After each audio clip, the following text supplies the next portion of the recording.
pretty. I'm keeping my makeup on today because I feel pretty, bitch. Oh, so pretty. I feel pretty and witty and gay. Be yourself, bitch. Step your pussy up, honey. Get a job. Own a business, bitch. Suck a dick.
I feel pretty, oh so pretty. You know that was played at the beginning. Shout out to Billy Porter for that bitch.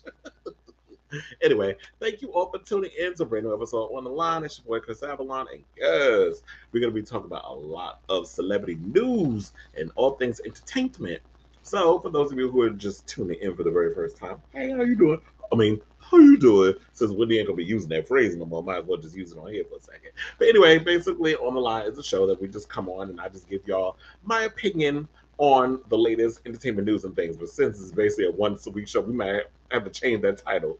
I'm thinking about changing it to, it's going to morph into Kris Avalon Unfiltered, because normally we used to do like short form stuff, but there's so much stuff that's been happening within the past couple of days, I think within the past week, that it's probably going to be a long ass show. So bear with me.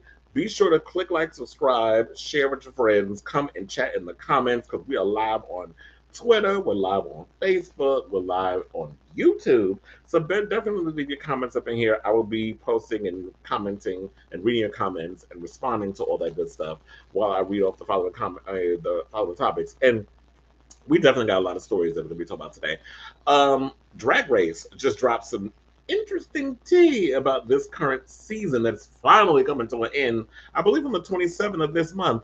So I got some money news. Yes, they finally raised the prize money on Drag Race. Took them 11 damn seasons. Is that the thing? When did they start doing season 14? But now come to find out they raised it. So we're going to talk about that. Speaking of Drag Race, Sherry Pie has come out of her crib after 2 damn years. You know, her problematic ass. We'll break down, you know, the situation. We'll gloss over it. But I'll give you my opinions on it. She's trying to make a comeback back in the world of drag. And are we ready for a Sherry Pie comeback? Should she continue to be doing drag after, you know, all the problematic shit she was doing? I'll give my thoughts on that. I got some stuff to talk about in regards of the Zeus network. So, this recent episode of Bad Boys LA came about. They extended the whole thing about Kerrion Franklin. He was kind of pushed out of the closet. So we're going to talk about that and that whole situation, my thoughts on the whole sexuality situation, and the two straight boogers up in the house, or suspects, I should call them, dragging somebody out of the closet and that whole situation. Also, speaking of Zeus, the president and CEO, Lemuel Plummer, is talking about all the accusations coming against him, that case with Joseline Hernandez, and the lawsuit with Miss Delivered. We're going to talk about that. Also, he stopped by TGIF, and that whole interview was a hot ass mess. So we're going to break down that shit too. And Lee Daniels, we're going to talk about that interview that he just did with T.S. Madison. It dropped today. I want to give my thoughts on that. And him and Monique patching things up after 13 years of being in a feud. So we're going to talk about that. Will Smith, we definitely got to break all this shit down. Like, I'm over the whole Slapation situation, but we're going to talk about the aftermath. What does this mean for his career and all that good stuff? So, But before we get into that, let me tell you what happened to me this damn week. So this has not been the greatest week for me. It's been a lot going on. I don't know. Is Mercury in retrograde? If it is, put me on. Because first of all, I have to say this about Miss Mercury. This bitch don't necessarily know when the fuck to go away. So I always thought Mercury in retrograde would be in retrograde for like a couple of weeks, and then it goes away, and then it comes back down the road. But it seems like this bitch don't never want to go where the fuck she's supposed to go. And it might be due to global warming. I don't know what the hell it is. But this has been a week, but just the universe, the air, the energy, it's just been off. So I've been kind of out of my business, like I always do. And so yesterday, okay, so there were two instances that happened. I'm gonna tell you about what happened yesterday. So yesterday, I was on my way, I was leaving work, and I was on my way to Five Guys because I have not had Five Guys in a minute. You know, I work out at the gym and shit, but you know, I still like my hamburgers and I still like my fries. I still like my fatty foods. So if I didn't go to the gym, I'd be a big bitch. So that's why it affords me the luxury of eating all the shit that I want to eat. I am not giving up. I'm not doing no well, okay, I'm not gonna lie. I do drink the green juices. I drink the protein shakes. I do all that stuff, but I balance it out. I'll eat me some, you know, some hot wings, and I'll eat me some damn, you know, double patty burgers and some damn Cajun fries, whatever. So I was craving it. So I was on my way to the place, right? Literally, I was crossing the street on 8th Avenue. And normally, I'm always looking down. Like, I have a feeling, I don't want to call this in my life, but I'm probably going to be one of those old people that literally be looking down for the rest of my life. Because New York City, you motherfuckers, I don't understand you people with animals. So y'all don't pick up after y'all dogs. Like, y'all just leave shit everywhere, all over the sidewalks and whatever the place. And I'm not trying to fuck up my damn Air Force Ones. I got me some new damn sneakers, and they white, and you know I live for some white sneakers. I'm not, and you know, particularly a lot of us, you know, we give a fuck about how we look and present ourselves in the fashions and the sneakers, and I'm very much a cake type of person. I don't know, a lot of people have their vices. A lot of y'all like your little bags and your little purses and your pumps and this and that. I am a sneakerhead. So I'm crossing the street and I'm like, okay, so I know ain't gonna be no shit in the damn street. So I'm just walking. Bitch, this literally felt like I was in a damn Saturday morning cartoon. How the fuck did I slip? And I did a cat, shabam on a goddamn mango peel in the middle of the street. Where they do that at? Now, bitch, I understand y'all out here eating whatever the case is. Y'all don't understand that there's garbages left on every corner of the sidewalk. But how the hell did I not see that there was a mango peel in the street and I slipped on it in the middle of the street where cars is like, stop waiting for the light. So I was already embarrassed by that because I'm sure everybody in their car was having to keep keying me doing a whole pop dip in a spin on the ground in broad daylight.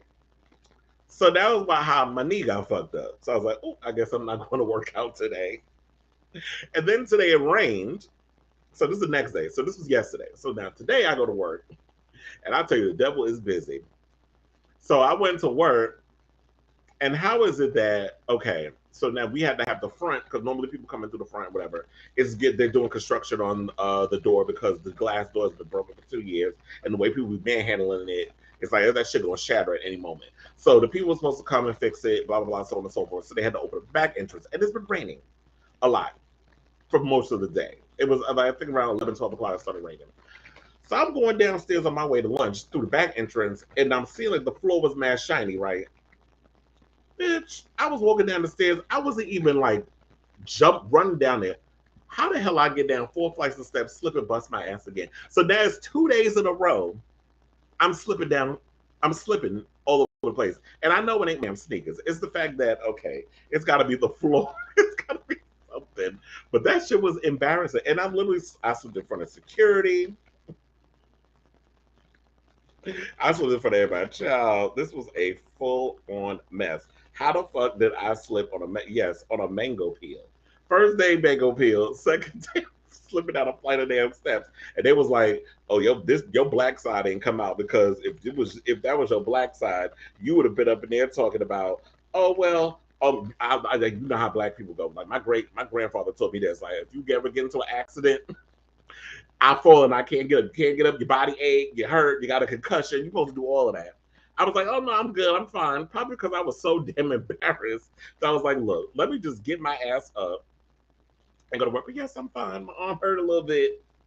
My knee hurt from yesterday because I fell in a damn street. I told you But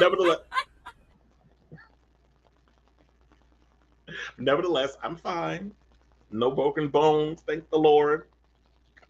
And in the words of Roland Ray, I'm not giving dead because apparently she was left for dead. She had COVID. She was in a coma. I don't know if y'all heard, but that little post she wrote was everything. I said, you know what? Somebody give Roland Ray a show because that was a recent post. I don't know if y'all heard, but yeah, he was in a coma. It was a whole situation. He said, "Oh, she is not giving dead. I'm very much alive." By demise has been exaggerated, so many other words, but all that other stuff. But anyway, nevertheless, enough about me. So, I'll be trying to share my little stories. I'm trying to go see Lady Bunny next week too. So when I go see her live, I'll definitely be coming back with some more tea about how that show went. But in other words, let's get to the celebrity news. Enough about my spoilations and slipations and shablams. I know that's not a thing. I hate, first of all, when people be calling, like, especially on drag. It's a shablam. All that. No, bitch, it's a dip. It's called a dip. It was a voguing joke that I made. But anyway, moving right along. So, before we get to our main topic, there were some things I want to talk about. So, I do like a lot of TV, particularly a lot of reality TV. And one of my favorite shows was So You Think You Could Dance. I love the show. I like when they had Mary Murphy on there, the Tamale Train, all the stuff. Then you had Nigel. There was some problematic shit I had with him. Like, I felt like there was a period, before everybody became, and I'm not using woke in a bad term. I'm just saying the word woke, meaning that we were more open to more diversity and the world was changing and stuff. There were some issues I had with him. Like, I felt he came across a bit homophobic when there were a lot of gay people in the dance world. Speaking of which, a friend of mine told me he slept with one of the winners of So You Think You Could Dance. I'm trying to find out which one. He ain't tell me yet, but I'm trying to find out which one. Oh, Twitch. Wait, did Twitch win this season? We're about to talk about him in a second. But for the most part, okay, so the show's been on for 2 years because of COVID and that whole situation. So on Monday, it was announced that So You Think You Could Dance will be coming back next month, but with 3 new judges. So I know with the 3 judges that were announced, people were kind of on the fence about them. But let's talk about it. So the new judges, because before it was, I'm trying to remember what, I know Lorianne Gibson was on the last season. Then they had Mary Murphy and Nigel Lithgow. I don't remember, I think they had a 4th, but I don't remember who the 4th one was. It's been so long, like one out of sight, out of mind with me. Like so many times people go through so many transitions of who judges what, so I always forget. But for the most part, now the new judges are going to be Stephen Twitch Boss, Matthew Morrison from Glee, the teacher, and JoJo Siwa, who didn't she win her season of Dancing with the Stars? I don't know. I don't want to do Dancing with the Stars. I try to get into that show, but sometimes they be doing so much stunt casting on there. I was like, I can't be bothered with this mess. But so we got Twitch, who I always loved. Twitch was like one of my favorite. And yes, Kat Deely is coming back. I live for Kat Deely. I remember when Lauren Sanchez was the judge on season 1, but now she being a whore and just going around, keeping her legs spread wide for married men. She's with Jeff Bezos now, so she don't need to work. And then I think at one point she was trying to get up in Leonardo DiCaprio pants. Remember when we saw that video? But nevertheless, back to the situation. So bring the picture back. So we have okay, thank you. I don't know who won. Oh wait, I think the person that won was Tiana Taylor's band, wasn't it? I think it was. I think they said that was the first time that someone who was an athlete won Dance with the Stars. So I think his name is Iman Shumpert. I don't follow sports like that, unless it's John Cena and I'm looking at your butt. But or it's the UFC. But anyway, so we got Twitch, who y'all know was on. I remember when he was on So You Think You Could Dance. I believe he won the season. I don't remember. It's been so long. And then at one point he was the DJ and he would co-host every now and again on the Ellen Show, during the problematic seasons. And then we got JoJo. I'm never really a JoJo Siwa fan. I know my goddaughter was because, she's a kid, they grew up with that. I never got the whole bows in your head when you're 21 years old, you dress like 12. But I get it. This is how this industry is. They always want to maintain that sort of youthfulness And then we got Matthew Morrison, who we all know best known from Glee. So he's got that Broadway experience he's going to bring to it. JoJo is someone who's a choreographer and comes up from the whole Dance Mom era. And Twitch is someone who's a hip hop dancer, but he does other things as well. And he's someone who has actually been in the whole realm of. So you think that like he auditioned, he made it through the show, he became a fan favorite. So he could bring that perspective. Quiet as it's kept, I said that that's something they should have did with American Idol. I do not like this current judges. I don't care about Katy Perry. I think she is someone whose career has lasted way too damn long. You know, during the Dr. Luke years, he gave her biggest hits. But to me, when I look at her, she's sort of like a almost 40-year-old woman who's still trying to hold on to being that whole, you know, that 12-year-old, 9-year-old, 8-year-old demographic. But they're all pretty much probably damn near 18 right now. So, I know she's making her little coin in Vegas, but to me, she is not giving what needs to be gave on American Idol. I just don't see it for these judges. I personally said they should have picked some people who were on, like who've experienced being on the show. Like I said, y'all should have picked. Well, I personally said y'all should have had Pink be a judge. She's never auditioned for the show, but she is someone who could give it to you raw and uncut. She would have been perfect as a judge. And she's going to be truthful in regards to what you want as an artist. I also said they should have had somebody like an Adam Lambert, because Adam Lambert has been on American Idol, and he's very critical. He's done Drag Race. You know, he's guest judged on other shows. I think he also did The Voice. So it would have been nice to kind of have him in there. And then Jennifer Hudson, but she's about to do a talk show. So that's a whole nother thing. But I'm excited. I'm not necessarily a big JoJo Siwa fan. I want to see what she gives.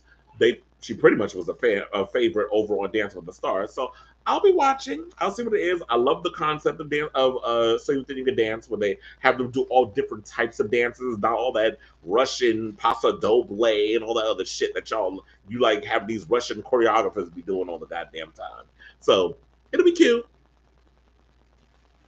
It said the winner wasn't the first athlete, but he was the first NBA player to win. Oh, okay. Yeah.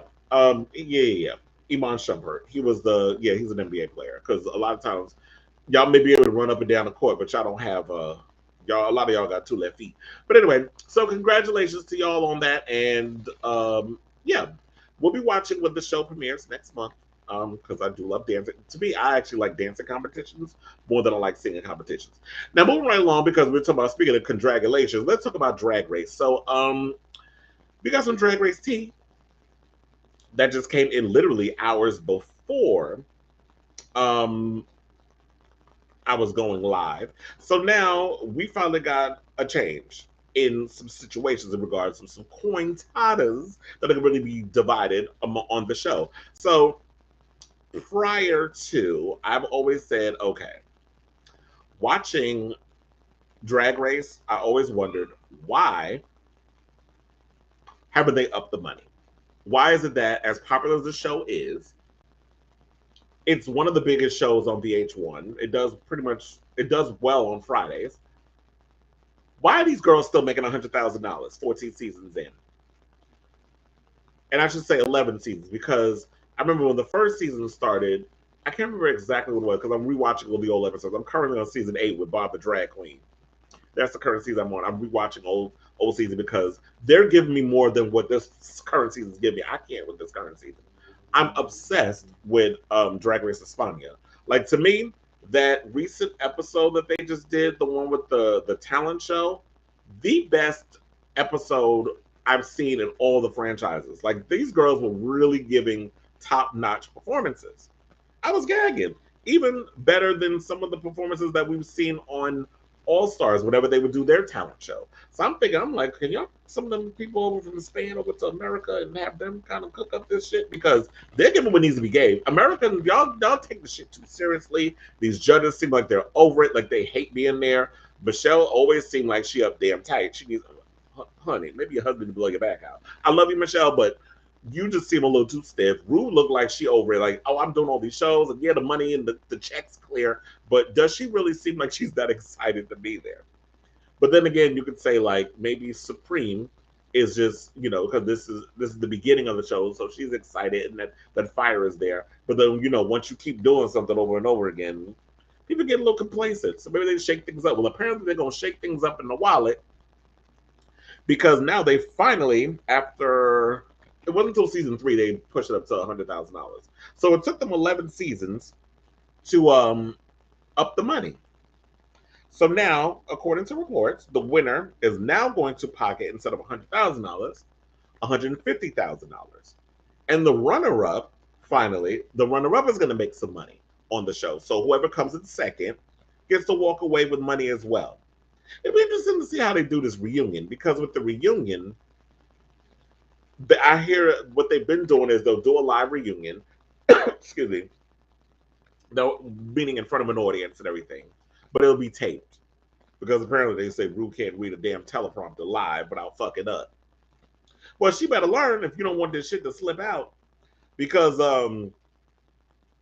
how are they going to work around without it getting out on Reddit? But first, because Reddit, first of all, a lot of online stuff leaks from the show before the episodes even air. So if they're going to try to keep this airtight of who's going to win and who's going to be the runner, it'll be interesting to see how they do that. I'm thinking they would have to do a live episode.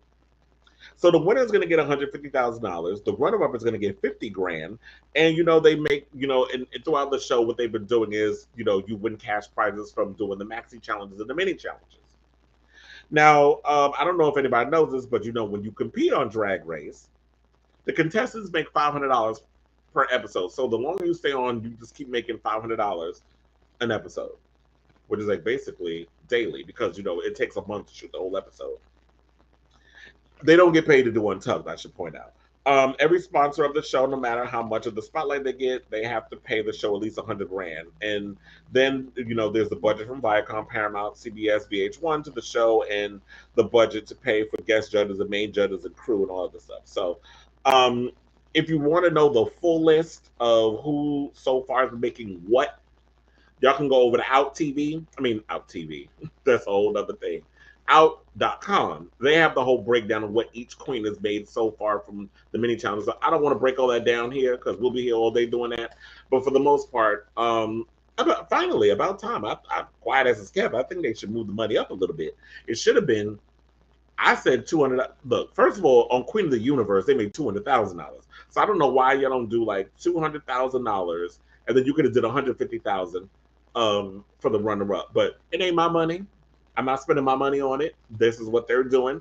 And it's cute or whatever. We'll see how it all turns out. I just wish this season was way better than this whole upping in the money, because these girls, quite, no shade, y'all just wasn't given what needed to be gave. This is my opinion. So I just want to get that all out of the way before we get to these next topics. So, so now that's the main topic. Let's get into, without further ado, this whole situation that happened over at Bad Boys Los Angeles. So I don't know if y'all been watching, but the Zeus Network and everything that's going on with them, there's a whole situation that's going on with them. We're going to break that all down later on when I talk about, the president and CEO of the Zeus Network, because he's been making his rounds. He did an exclusive interview with the Jasmine brand. I'm going to talk about that. And then he also did an interview with TGIF, Funky Dineva, Claudia Jordan, and them, and I want to give my little opinion on that. It ain't going to be much, because that interview was all that. It literally was like they were all up in there. It literally looked like it was about to be a damn Zeus episode with them fighting and shit. But the main thing I want to get into is this whole Kerrion Franklin thing. And I'm glad, Chad, you picked the right picture. Now, he's a good-looking man. He's giving trade. And if y'all don't know what trade is, honey, you need to look it up enough. How you doing? Urban Dictionary. So we're going to play the clip in a second, but first I want to set the whole situation up. So it all stemmed from, because the last time we talked, there was a whole thing that was going around where, what's his name? Dollar Bill, Dinero, whatever. Somebody who talked about Moolah. I know his damn name. I'm just trying to be funny. Moolah, trash box, ass, suspect. Oh, I'm going to just start calling him. I'm just trying to call him Mr. Suspect. Him and that other one. The two straights in the house, the minorities. So we're going to call them the minorities. Because even though it's a house full of black folk and two white people, they pretty much, if we talk about gays against straights, they're in the minority. It's two of them. Now, Kerrion's always been on the fence about his whole situation. Nobody could really figure out who he was. He kind of was flying as sort of a free spirit. And the way Kirk Franklin set his ass up was like he was sort of a loose cannon, a little out there where the buses don't run. I don't know, I haven't seen that. He just seems like he just kind of to himself and does his own thing and kind of lives his life as a free spirit, whereas his father has created this whole image for himself that he's got to be Mr. Church, Mr. Saint, Mr. this. But why does this kid? Let's not forget that old daddy had a sex addiction that he talked about at one point. Or as his kept, I don't think that sex addiction really went away. But if that's what you want to tell the congregation, we'll play along. So, Kerrion was okay. So basically, Milan confronted them because it was like the show opened the next day, and after the whole drama that happened in the house prior, y'all can watch the previous episode where I broke that all down. And Milan came downstairs. Sidebar. I want to give a shout out to Milan's ass. I don't know what underwear he wears. Honestly, I don't even think he wears underwear. But do y'all notice them pants be eating them cheeks be eating them pants? Like every time he walk, them pants be in the crevice, like you just see cheeks and crack, and like the cloth be just up the cheeks, and they just sit there. That ass be sitting like that's a full on snack table. Now the man got ass, he got dick too, but as somebody who was a top, I ain't looking at the front, I'm looking at the back. He had a whole lot of ass, and them pants be eating them. They literally be his ass be eating them damn pants every time I look. I know I ain't the only one that's thinking about it, but nevertheless, let's get back to that. So, wait, bring the picture back. So, Milan came downstairs and talked to Moolah and the other one. I think his name is Curtis. Oh, I hear something. What's that? Allegedly. Allegedly. But, so he came down and told that they were over by the little grill counter, whatever you want to call it. And Milan was literally the voice of reason. To me, I feel like he's become more the voice of reason on the show. Like everybody was trying to show out and fight and do all the foolishness in the beginning, but it does seem like there's some voice of reason in the house. Just for that episode, we'll talk about. But I don't know, for some reason, Moolah was so pressed about Kerrion and I want to know what he's about and sexuality, and he had to explain to him basically the same thing that I was saying. That it's like it wasn't just about you wanting to know his sexuality, and even if you were curious about his sexual orientation or what, and all that whole situation, it's none of your business. It's no one's right to confront you on something like that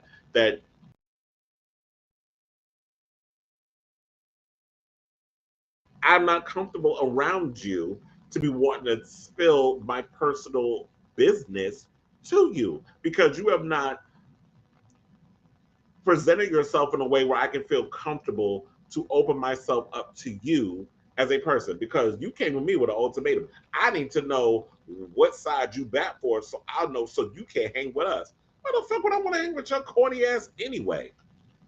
You and the other one. Quiet as it's kept, I think them two secretly fucking, but y'all just don't want to be yourselves on camera because y'all ain't got no storyline. And we're gonna get into the other shit that they were trying to come at with William the Baddie later on, because I got them receipts. He took the Instagram and was talking about, and what he said, I said as I was watching it. So before we get into the rest of this thing, I'm gonna play the clip, but what I found funny was Milan basically sat and said to Moolah, explaining to him all the stuff that, all this stuff, and he seemed to have had an understanding. But then came a situation where Kerrion comes downstairs and they pestered him again. So let me roll this clip and then we'll come back and talk more about the episode.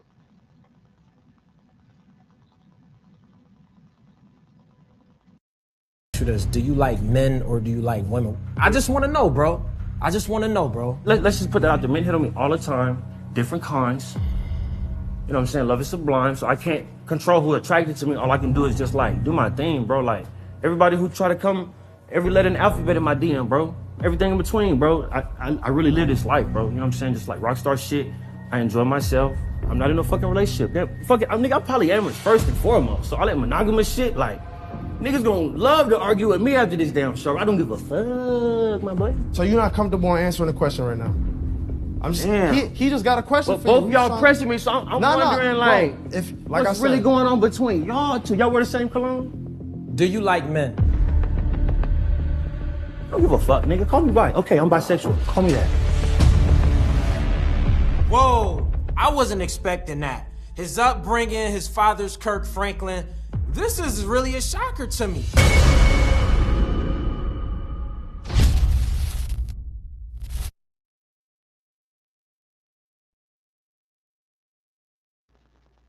And there is the root to the problem.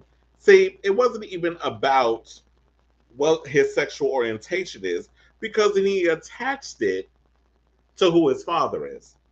Now, last I checked, when a parent has a child, I am not my father's keeper. I'm not my mother's keeper. Yeah, I came from them, but you don't get to go and attach me to that because of who my father is and who is that.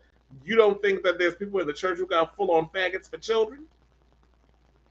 Or members of the LGBT LMNOP community?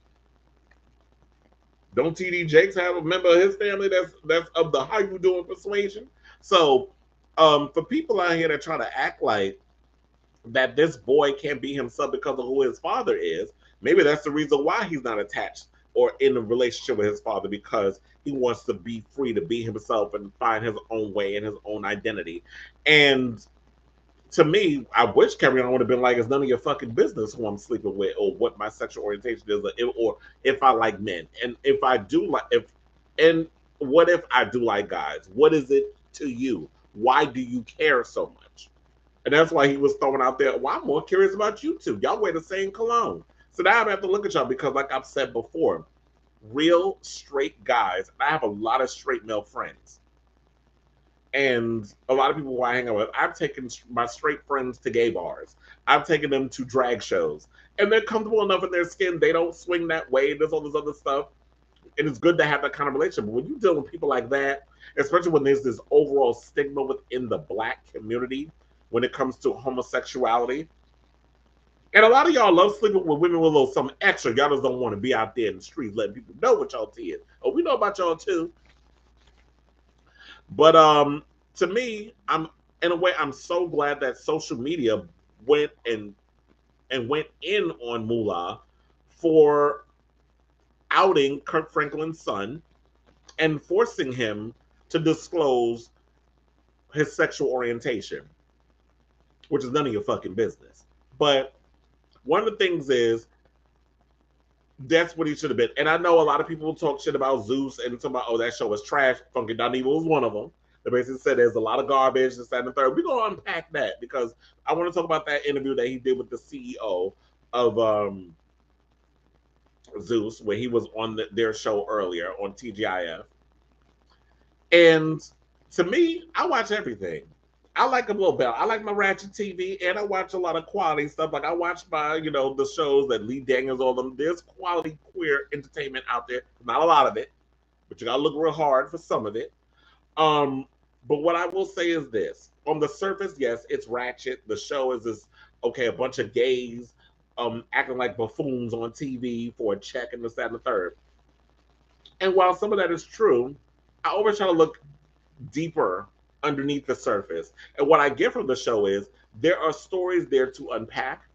And what I like is that these are conversations that definitely need to be had about, in this day and age, we still got straight people who have a problem with gay folks and the narrative of, well, that ignorance and the fact that there is a platform where gay people can speak up for themselves and say, you know what? Yeah, I'm a gay and I'm this and I'm that, and I'm not going to take your bullshit. You're not going to come up in here and get up in my face. I'm going to beat your ass. Because a lot of the narrative that has always been towards gay people is that we're weak, we can't fight, we get bashed, we get murdered, we get all these other things. There's gays out here that will fuck you up. Me being one of them. I've had fights. But upon appearance, I don't come across as your stereotypical gay person. So there were people that can clock it if they're a member of our community. And then there's people who will try to come for you and test you and this, that, and the other. And I'm glad that there are people out here that are like, you know what? You could try to come for me, but I'm going to still wax that ass. And I like that. So I do like the fact that this show is offering a platform where gay people can be out here. And yeah, y'all being messy and this, that, and the third. And yeah, they did manage to catch. I don't even remember. I was like, it just so happened they did manage to catch the baby fight that he had with Danny Lay brother. at the bowling alley. They had a party at the same bowling alley. That shit happened. But yeah, he just showed himself in the light of he thought he was right in his whole convictions, and I do like the fact that you know what, a lot of people jumped on social media and were team Kerrion, and I could definitely see Kerrion becoming somebody who gets a lot of bookings at a lot of gay clubs, particularly a lot of urban gay clubs, especially in Atlanta. They're definitely gonna be calling him. He'll be making his coin. So shout out to him. I'll definitely keep an eye on more of the show. Oh yeah, before we go, we need to talk about this William the Baddie thing. So there was another situation that happened because I was telling y'all about in the same episode. I'm just done. We're not gonna have to deal with no more homophobia. And here Money Moolah start his bullshit again, but this time with another damn cast member. William the Baddie. I call him Baddie, but it's William the Baddest. So he's up in there with his little bodysuit on, his little money bodysuit, twerking every goddamn where. And he's up in there saying that William was twerking all over him and was making him uncomfortable. Now, when I was watching the episode, I'm like, okay. So the Zeus Network cameras can get footage of Danny Lay's brother getting his ass beat by some big ass black man in a bowling alley lane, because we saw all of that. But where was the footage of William's ass cheeks rubbing all up on your body parts? Where was that? The reality was you were just annoyed because you were at this event with a bunch of people around, and this boy was up in here twerking and being his big old flaming self, and it made you uncomfortable. That's what that was. And I know in next week's episode, they're trying to spin some narrative that William the Baddie was being messy or whatever the case was. He comes to tears and he leaves the house and a whole bunch of drama. So I don't know what's happening with them. We'll see it. I'll see it when the episode comes up. And if it's of any importance, I'll bring it up in next week's episode and we'll recap it. But for the most part, when I was watching it, I'm like, I didn't see that footage. And then he took the Instagram and posted a rebuttal on the situation of what he said. Child, what are you wearing? Get her a stylist. No, Shade just said, I don't know what that is, but girl, you look like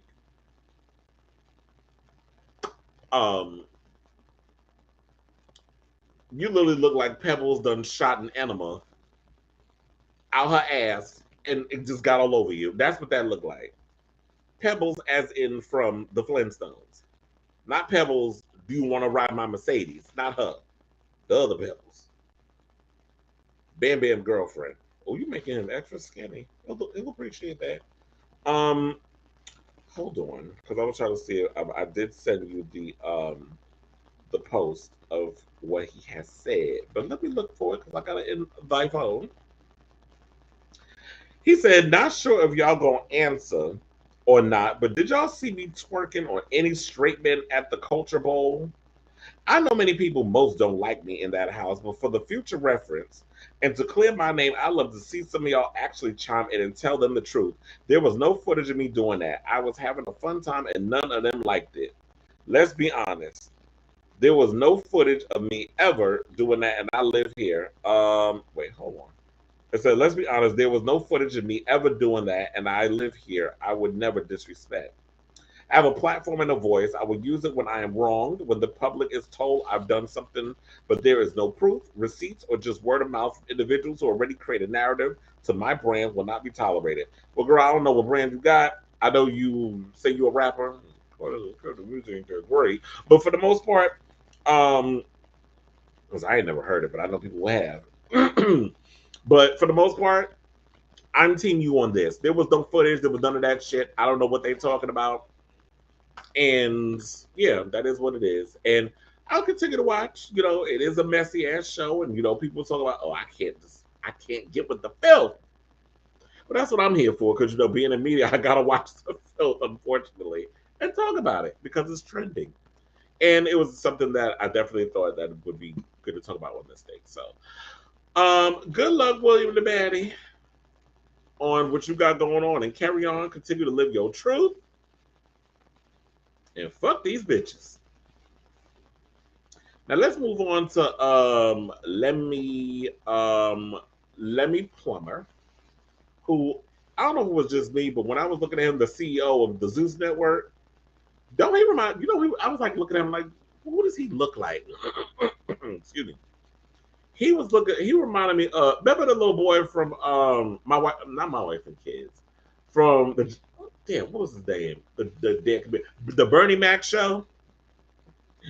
I was a milk and cookie. That's what he gives me. Like he was giving me very much that little boy with the glasses, skinny child.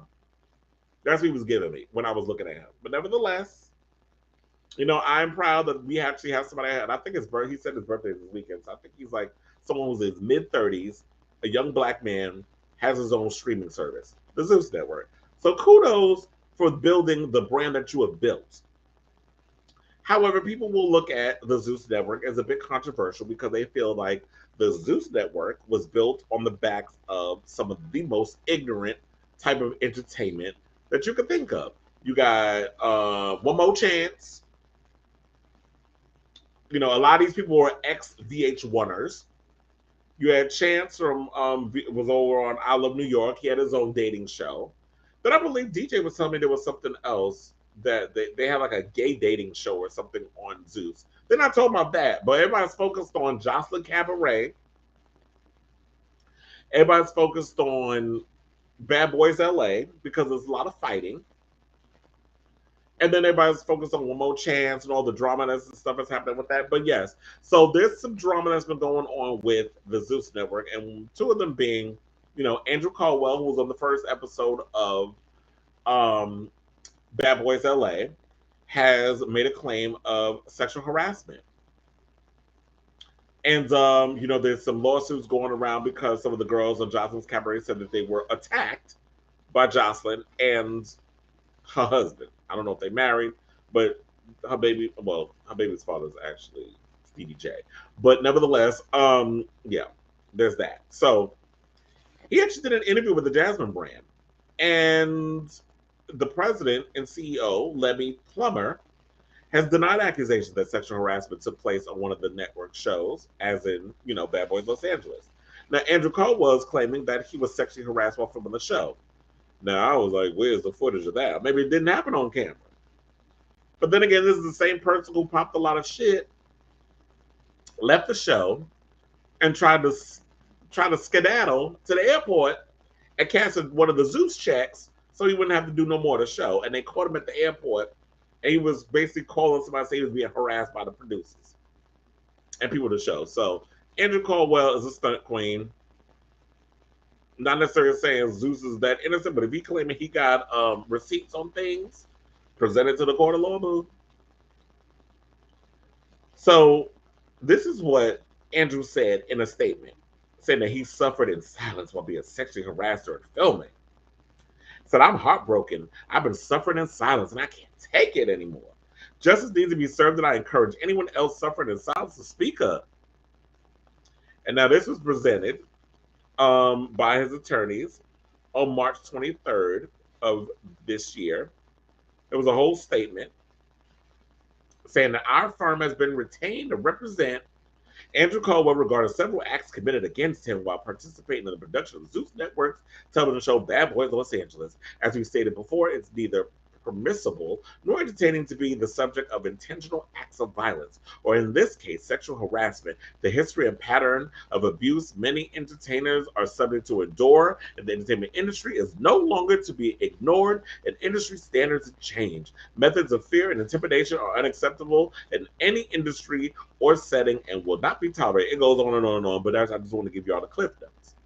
Now, Lemmy has responded and said that he doesn't know where the accusations came from, stating that no reports were ever made to the network during the show's filming.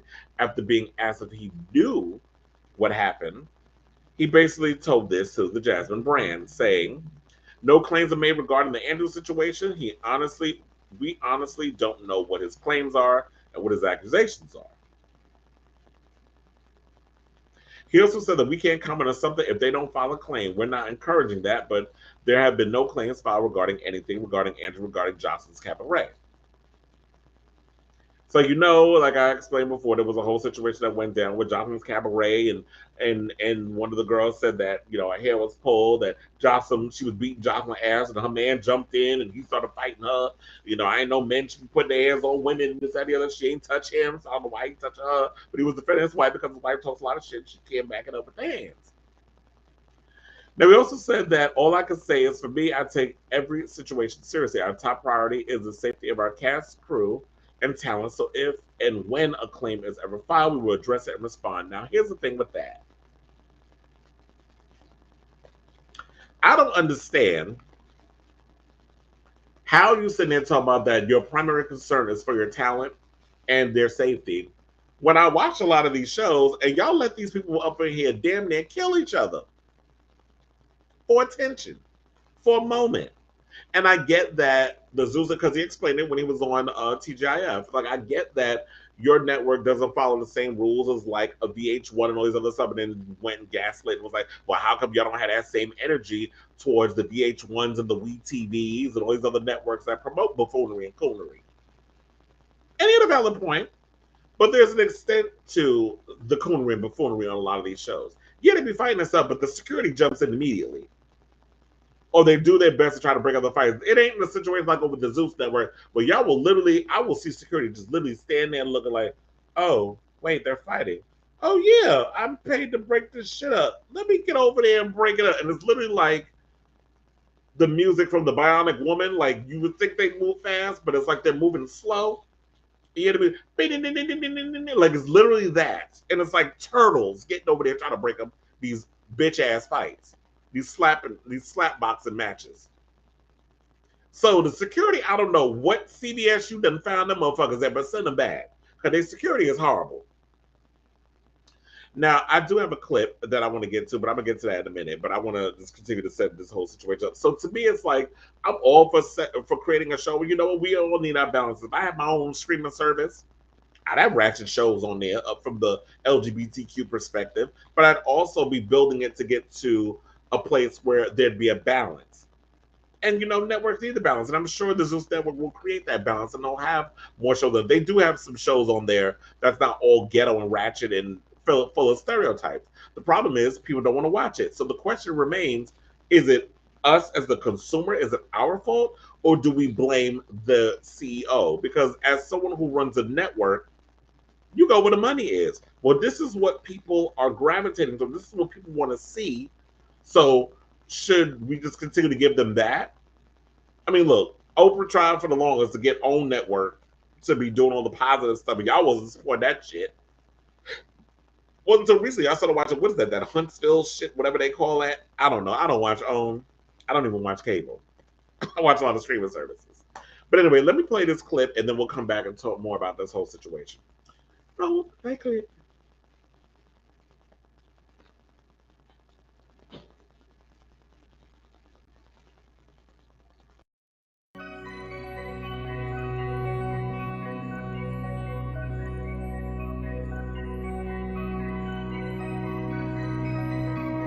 And then pay y'all rent. Girl, you gonna be getting your ass mopped. I'm not gonna lie to you. You think so? I promise you. You think you gonna break? I'm gonna travel on race up and throw you off the I'm mountain. gonna drag your big ass bitch in your They want a show, baby. You want a show, but you can't get it over here. Girl, bye. I'll make one, bitch. He tried to bring it towards my direction, and it wasn't given that I was really gonna back up the chair, scoot it back in, and yeah. But he didn't want to do that, so I kept it cute and ladylike. They want to steal the show, but it ain't gonna happen. Talking about they the king and queen, but how the heck you the king and the queen when you broke and you the lowest paid that's out here? Make it make sense. It's y'all. This their only last gig, honey. I'm tired of those low budget people coming for me, and then they got the trailer park trash.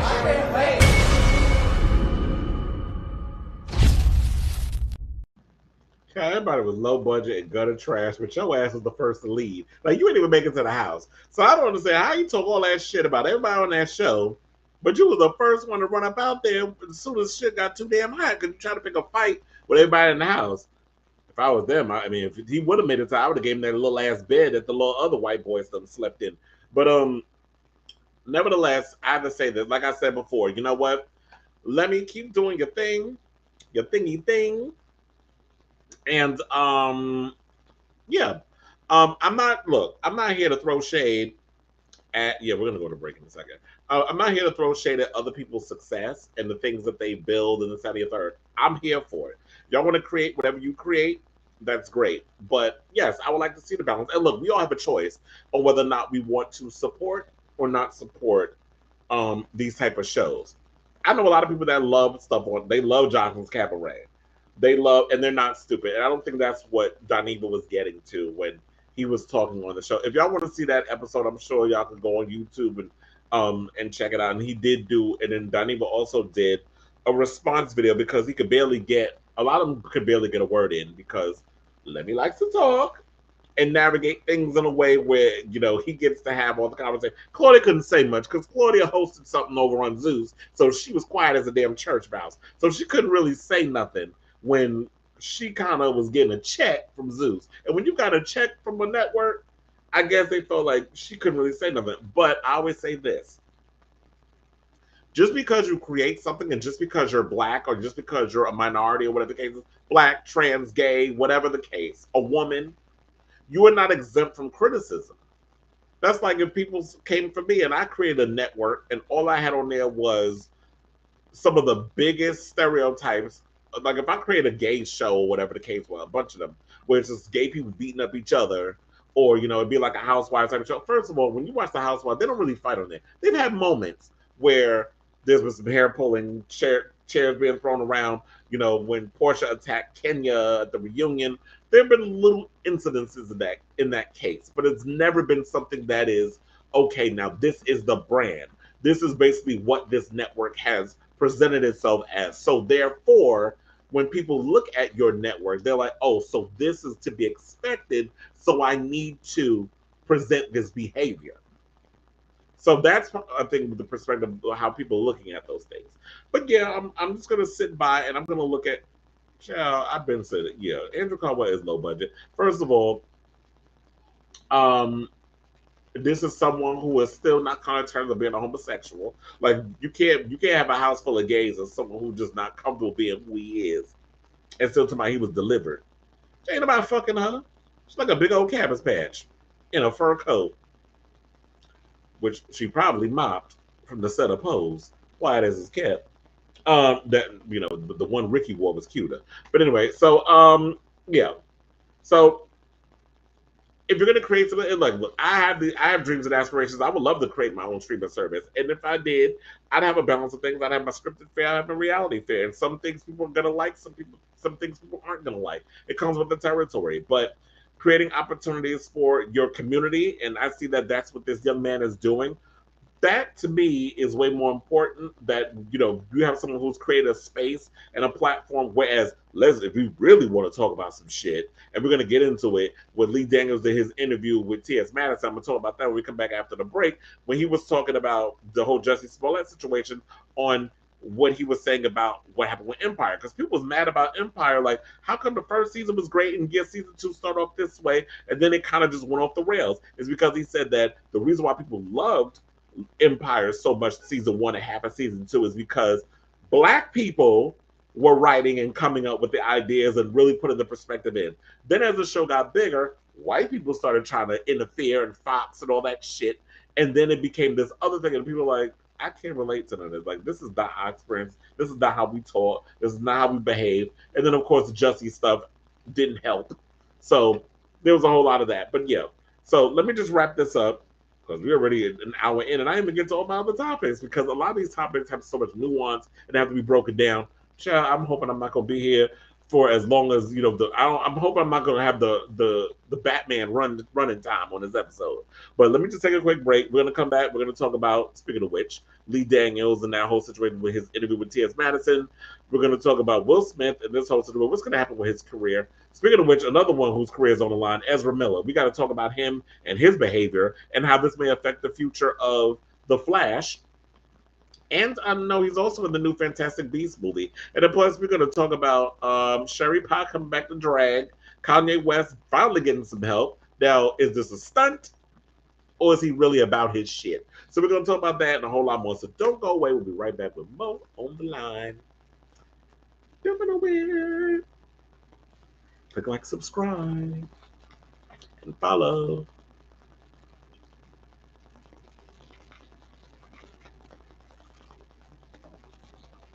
Ooh, and I'm also going to show y'all the Bad Boys Club trailer. Don't want to win with that one, too. Y'all got to see that one. That's going to be messy.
You brought up the whole Diesel Washington thing. Diesel has gone on social media and in the press and at a lot of the Gay Vienna Awards and stuff, and has complained many a times about racism in porn and that sort of things. Basically the same things we're all talking about. But I remember you went and brought up the fact that he's kind of played into the perpetuation of Black stereotypes, meaning the whole thug role that he's played in a lot of these mainstream white adult films. So I wanted to basically get your opinion on that. Well, you can let people know like how it all, basically to set it all up, and then your thoughts and that sort of thing. Yeah, I mean, at one point we met in person, and I mean, he seemed cool, all right, but at the same time, I felt, yeah, he was playing that same role that you kept seeing for decades of a Black porn actor. He was this big guy who, gym body and bald and dark skin. So, I mean, that's the mold that they seem to make of Black males in gay porn, where they're featured with white and light skinned Latino porn actors. And so I kind of felt like basically like, how can you talk about the racism in the industry when you play this image repeatedly over and over and over again, and you're still playing it no matter what. You're not losing any, you're not losing anything in the process. You're not putting your necessarily putting your career on the line like I say I was, because that's kind of what I did. I was in the middle of trying to climb up the ladder, and I still started, came forward in spite of that, because when I got in it, I told myself that, if this ends, for whatever reason, then it's going to end.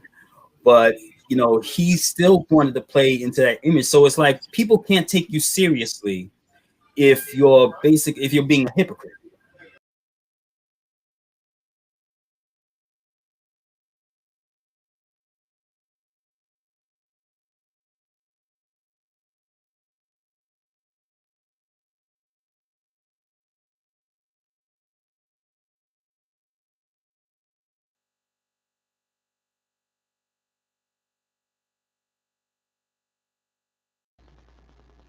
Welcome back.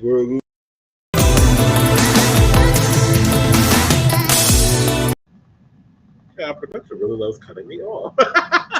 Anyway, darling, welcome back to On the Line. Let's get right into this tea, bitch, because we're already an hour in, and I don't want to waste no more time. So let's talk about this interview that Lee Daniels did with T.S. Madison. Now, last week, over the weekend, I did a story over on Tribe where it was talking about how, news broke that not T.S. Madison. Her name didn't come up. I added that she had something to do with the whole situation in my story. So when I was writing the article, the story came out that he had patched things up with Monique. That he had showed up at an event. I think she was doing a comedy show or somewhere in Staten Island. He was in the audience. He came up on stage and publicly apologized to her for whatever the issues that was going on between them. But then I watched the interview that he did with Maddie. He was like, I was valid in my reasons for being upset and whatever's going on. She's valid for her feelings in that situation. Ain't no bitch could do it like she does. And she's one of a kind. They're going to work together in the future, blah, blah, blah, so on and so forth.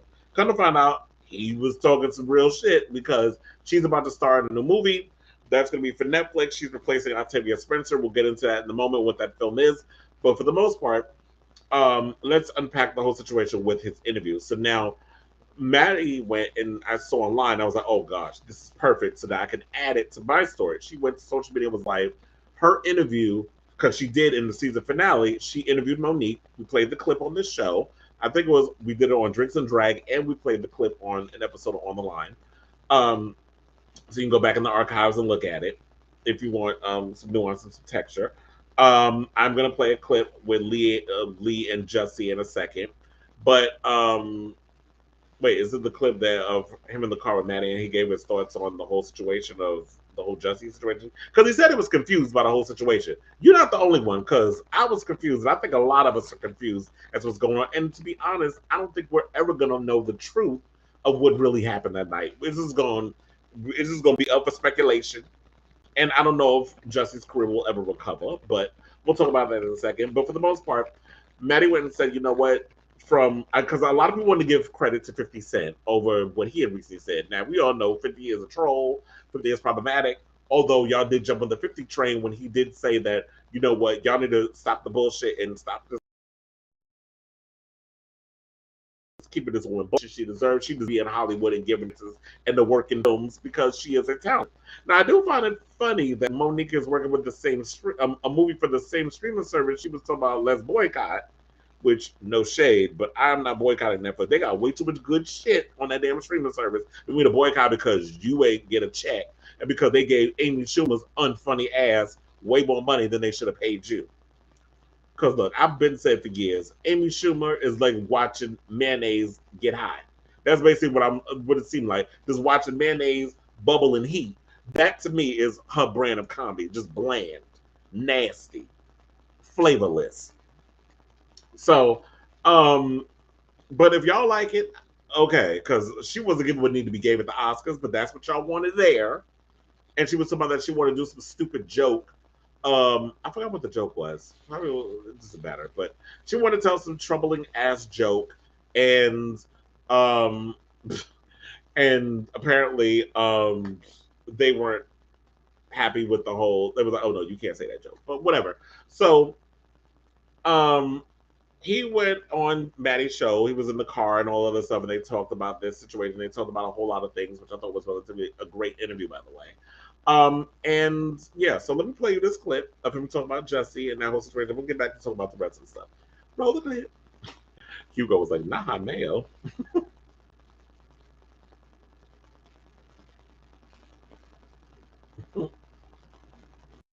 You mad at him? I was confused. I was confused. So what happened? I don't. You tell me. I don't know. I don't know either. I mean, when I tell you, He says it didn't happen, and so I have to believe him because he says it didn't happen. So I have to believe him that he believes that it didn't happen. I have to believe him because that's the boy that I cast, and that's the boy that I love, and he was you. He was you. Me. Listen. He. It's too painful to talk about, girl. I can't. It's too upsetting. Did you cry, Lee? Like a bitch.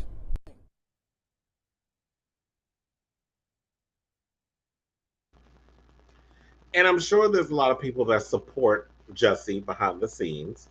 And, you know, they don't want their careers to be on the line for, you know, okay, I got to public support him. Although Taraji said what she said, and I know a lot of people were just like, you know, when her comparing him to the whole Emmett Till situation, which I got where she was coming from with that. See, a lot of y'all hear certain words and y'all want to run with it. Like when Funky, it's like a perfect example when Funky Dunny was said earlier to the president and CEO of Zeus. Well, because, you know, when he was trying to justify the type of content that he has on the Zeus network, Funky basically said, well, just because you're a crackhead and they want crack, don't necessarily mean I got to provide it for them. In so many words, what he was trying to say. So because you're addicted to something, which is what he was trying to say, doesn't necessarily mean I need to supply you with the drug to feed your habit. What Lemmy took from it, which is that slick shit that a lot of people try to do. Oh, so you calling my fans crackheads? Oh, so you heard one thing and you decided to run with it. That's what that reminded me of. But that was like, you hear one little word and y'all want to run with it. That's not what I was saying. Look beneath the surface. So he also was saying in so many ways that he thinks that Fox punished him and canceled Empire and Star because of all the drama that happened with Jussie. So because, you know, Jussie's associated with you, because goodness, you know, there's been stories about how Jussie liked to get around with certain people in the industry. Frank Gatson, allegedly. Lee Daniels, allegedly. Patrick Ian Polk, allegedly. You know, a lot of these high-profile gay black people, right on the curb is Jussie knew how to lay low and spread it wide for a role, allegedly. So, you know, everybody has their love and their situation, this, that, and the third. Those are the rumors. I don't make the news, I just report it. We've seen Jussie naked. So we definitely know she know how to throw it back. And the front if she's versatile. But anyway, back to the show.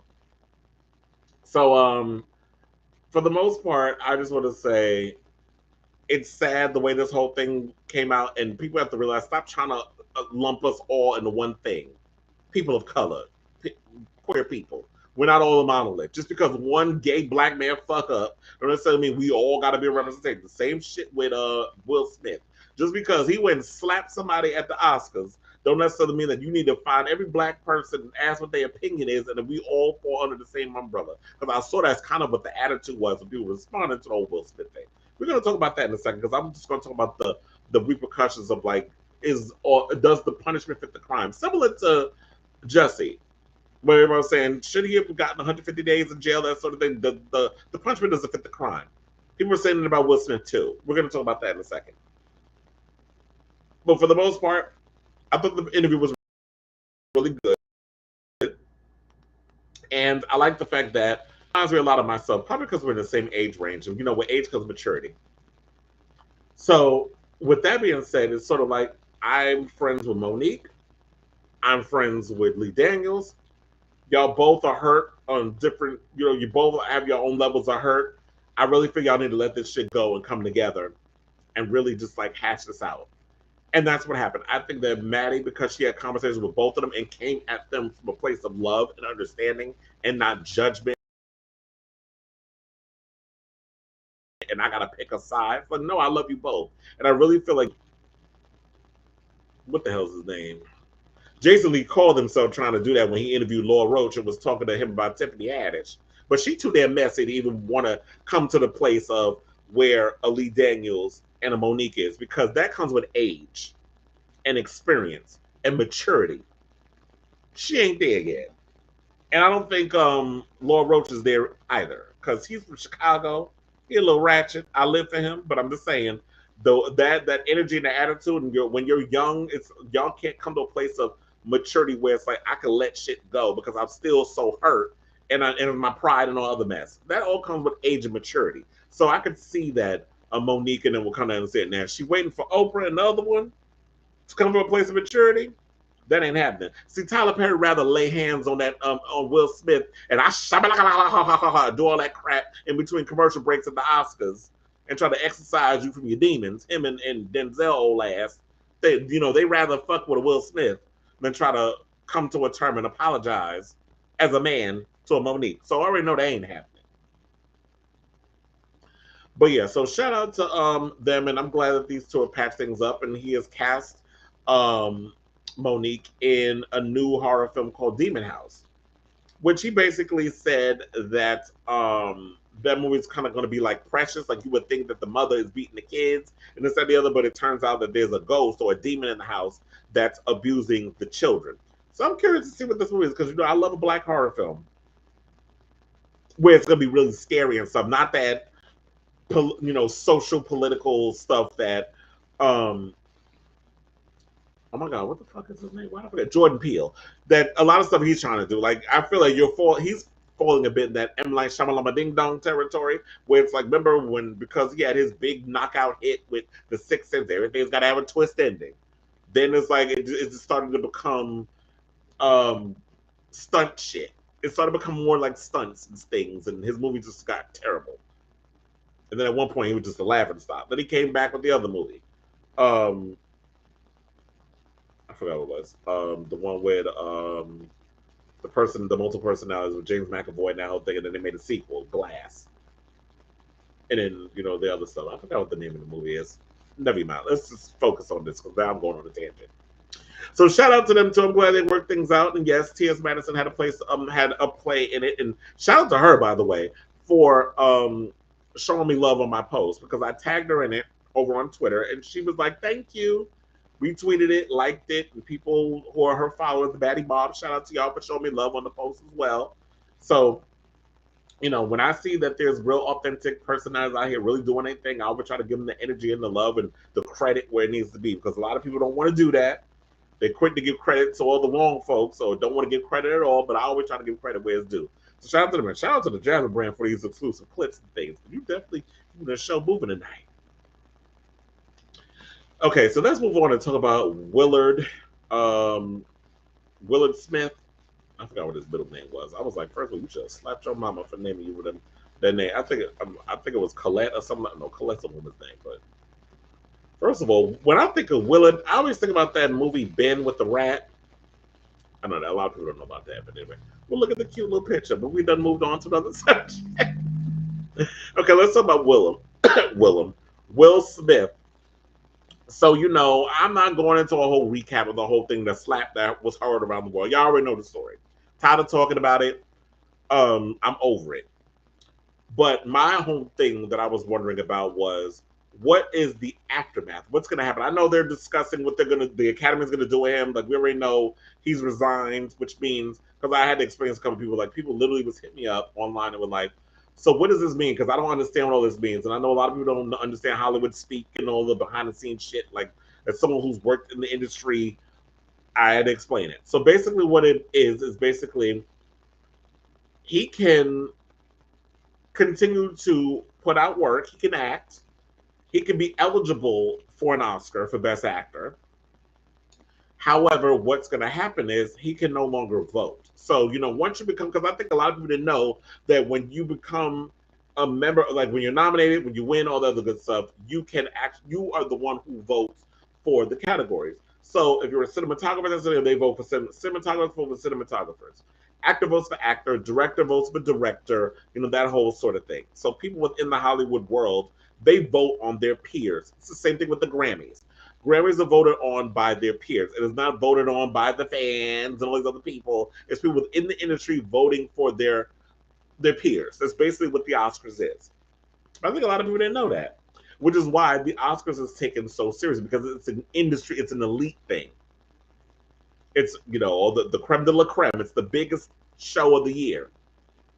That's why people call the Super Bowl, the gay Oscars. Well, halftime is the gay Oscars. Quiet as it's kept. But anyway, so what I didn't know is that, okay, so what was happening was people were trying to figure out what were we going to do. So directors, streaming services started to step away from working with Will Smith. Now, I started hearing rumblings in the industry before this story came out. But of course, because I do the show on a Thursday, sometimes the news get out before I can get on here and talk to y'all about it. They look like I don't know that I'm just late with shit, but it is what it is. I'm ashamed to say it. So I had heard rumblings that people were talking about from producers and things in the industry. They were like, you know what? A lot of people were thinking, because there were some shows on the table, potential future projects that Will Smith had on the table through his production company, that they did not want to work with Will Smith, that they were trying to back out because of all this stuff that's happening. And then I was wondering, does the punishment fit the crime? Before we answer that, let's talk about the projects. So David Leitch, who directed films like Hobbs and Shaw, Atomic Blonde, the first John Wick movie with Chad Stahelski, they co-directed that one. Even though he doesn't have a director's credit, I didn't notice that. He was supposed to direct a film called Fast and Loose with Will Smith, which I believe was supposed to be that Will Smith was playing someone who is a mobster who loses his memory, but turns, I guess, in an accident, and come to find out that he was actually a CIA agent undercover, and blah, blah, so on and so forth. So it was like, it's a double agent type of thing. He was probably his cover, whatever the case was. So David Leitch bowed out of that film, but they said this happened a week before the Slapgate. So maybe David Leitch, has a gut instinct, and he followed it. He knew something was about to go down. So now he's jumped on board to this new movie called Fall Guy, which is with Ryan Gosling. And it's going to start production in August, but now it's like it's full steam ahead. I guess he's good. They're probably going to start shooting that pretty early. Now, they were also saying that because of all this happened, that it's also going to affect the future of, they were supposed to do a biopic based on Will Smith's book. I didn't even know the book was out. Okay, so basically what it says is, because I'm on the Hollywood Reporter's page, Fast and Loose was to tell the story of a crime boss who loses his memory after an attack. Now, piecing together clues, he discovers that he has led a double identity as a wealthy kingpin and a broke CIA agent. It appears that Netflix was understandably wary moving forward. It is unclear whether it will try to make the project with another star and director. Now, what they're saying is that, okay, so now what they're also saying is that Will Smith had a pick that was in the works, and now that might not be happening after both Netflix and Apple TV Plus lost interest in the project following the Oscars controversy. Now, according to reports, just last month, both streaming giants were willing to spend big bucks with their respective bids to secure the rights to the film. Now, the movie was going to be based on his best-selling autobiography, Will, which was released last year. Now, a new report is claiming that Netflix and Apple TV have withdrawn their bids and plans to use that money for other projects. Now, what they're also saying, and I knew this shit was going to happen, they're saying that they're looking to develop ideas with more family-friendly stars like Mike Epps, and yeah, you talking about Fast and Loose. You watched that video before. Yeah, it was a porno. That's what you was watching. But yeah, now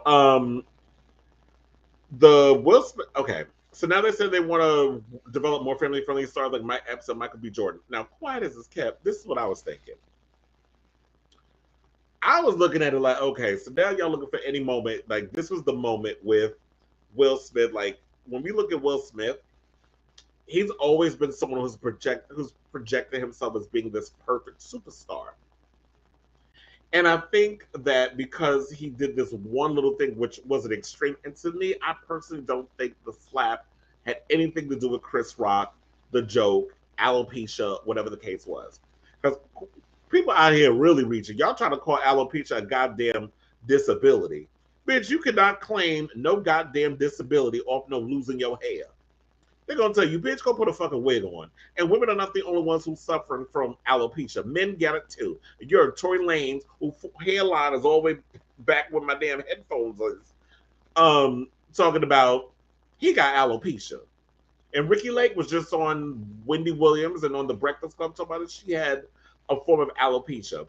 And that was from dyeing her hair, wearing hair extensions, doing all kinds of things with her hair. And I'm thinking that's also what may have caused Jada Pinkett's alopecia.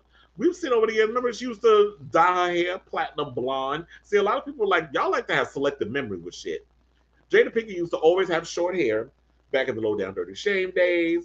I'm trying to remember she had short hair, but I used to follow Jada Pinkett's career when she was on A Different World. That's how far back I go with Jada Pinkett Smith. She started out I remember, on A Different World, and then she was in A Low Down Dirty Shame. She had the short hair. Yeah, Peaches was my favorite in that whole movie. And Wayman, may he rest in peace.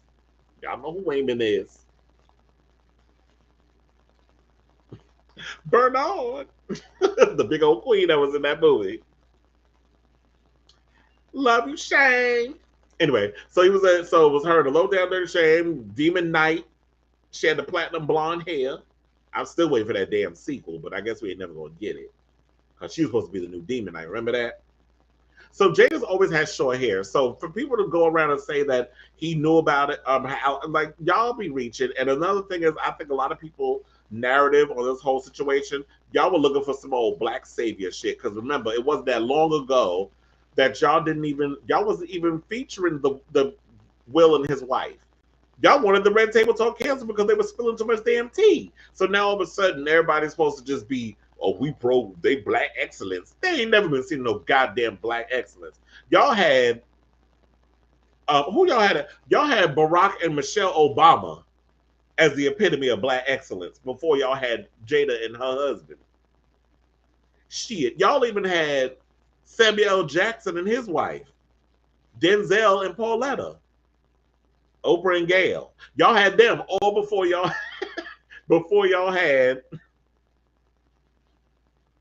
Will and Jada Pinkett. Y'all ain't never had them as black excellence. Y'all always said that family was weird.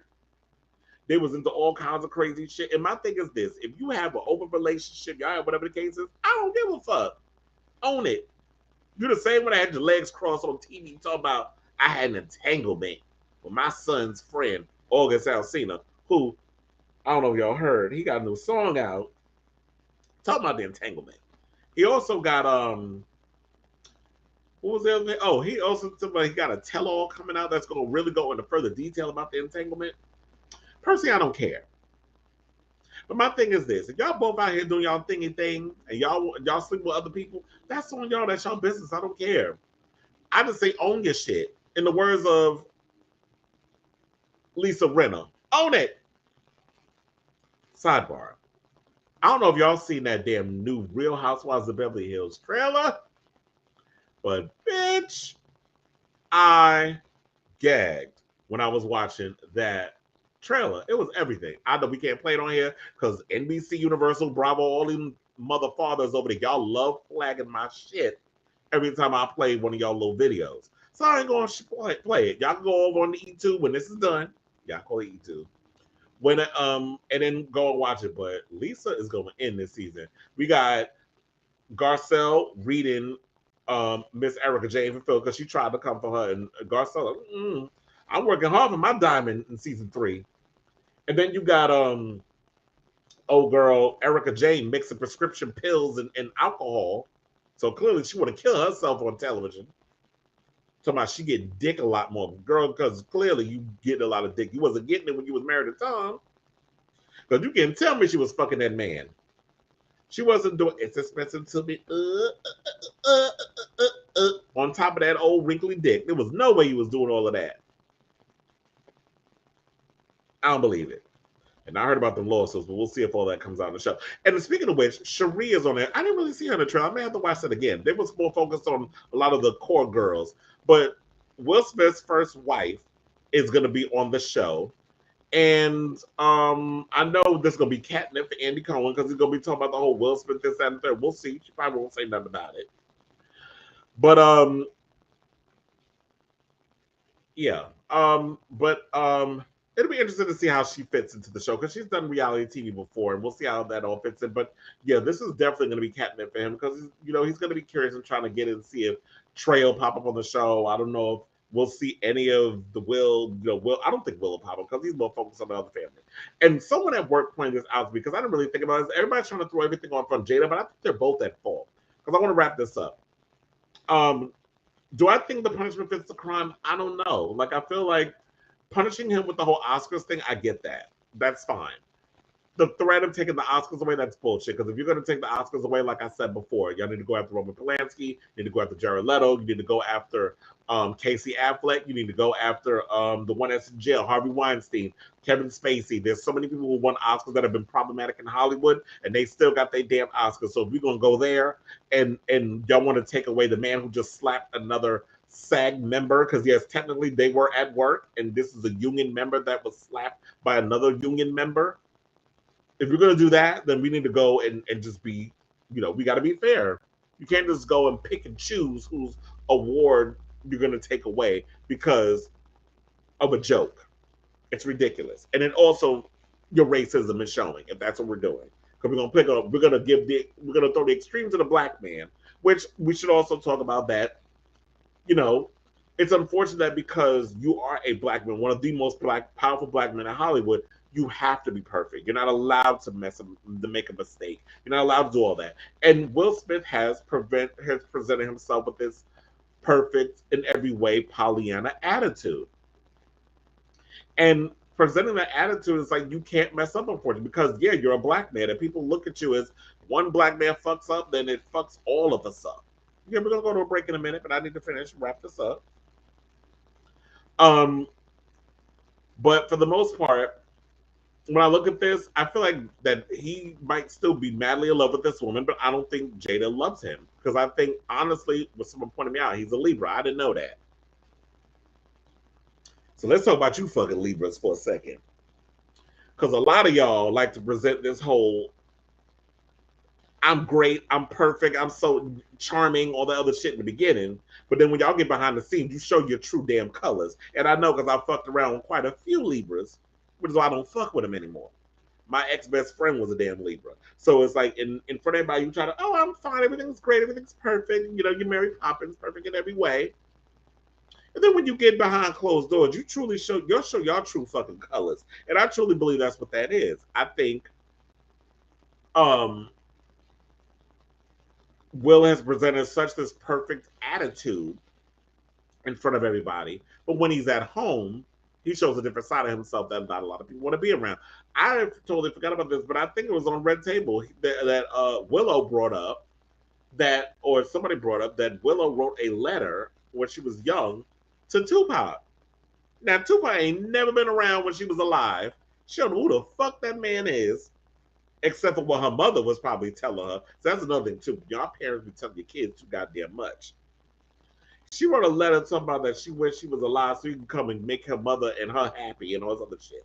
So clearly, Will was presenting some type of energy around him that made the kids uncomfortable, and Jada wasn't happy. And then there was one point where they brought up on the show because because of what happened, I've noticed a lot of people starting to dig up old episodes of Red Table, and all that shit y'all spilling is now coming to light, and people starting to nitpick and come at y'all over certain things that you revealed.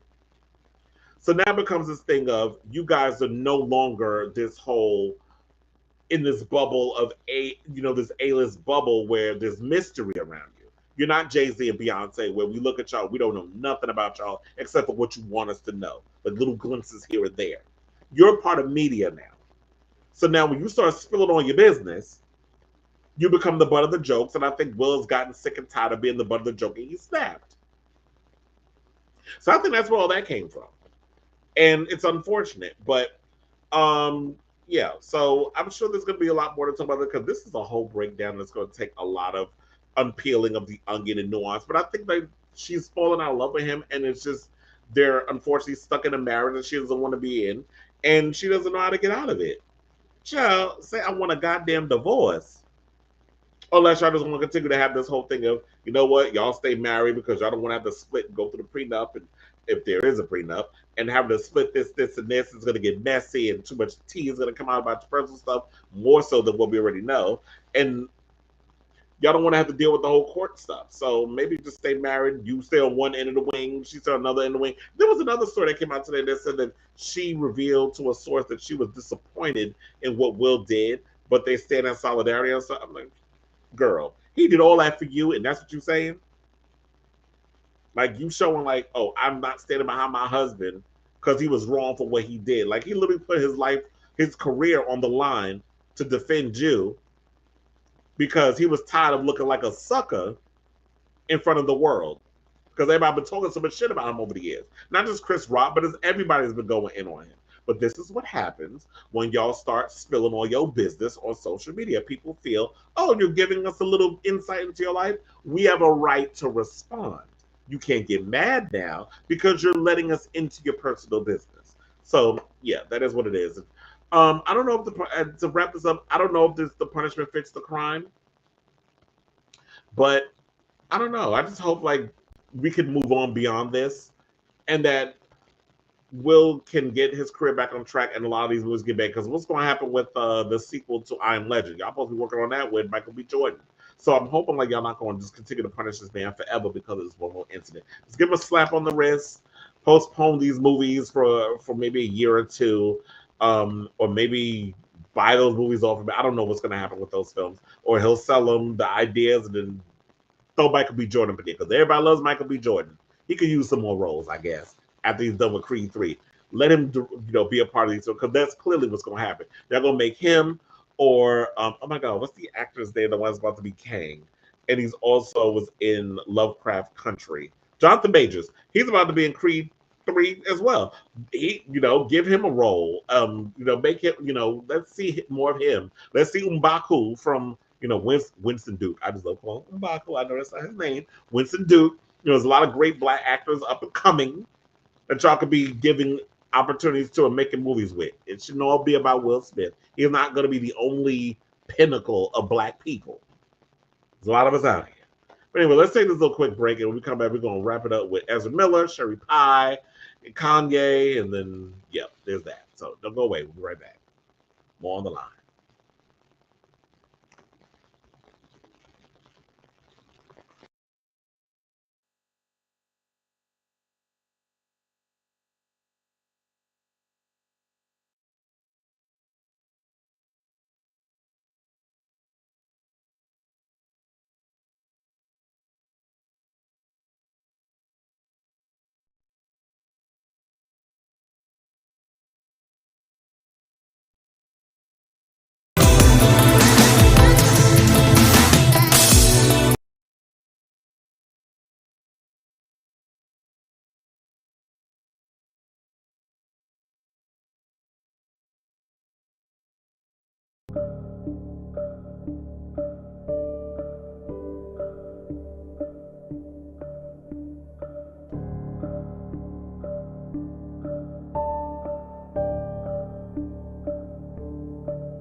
Timmy, girl.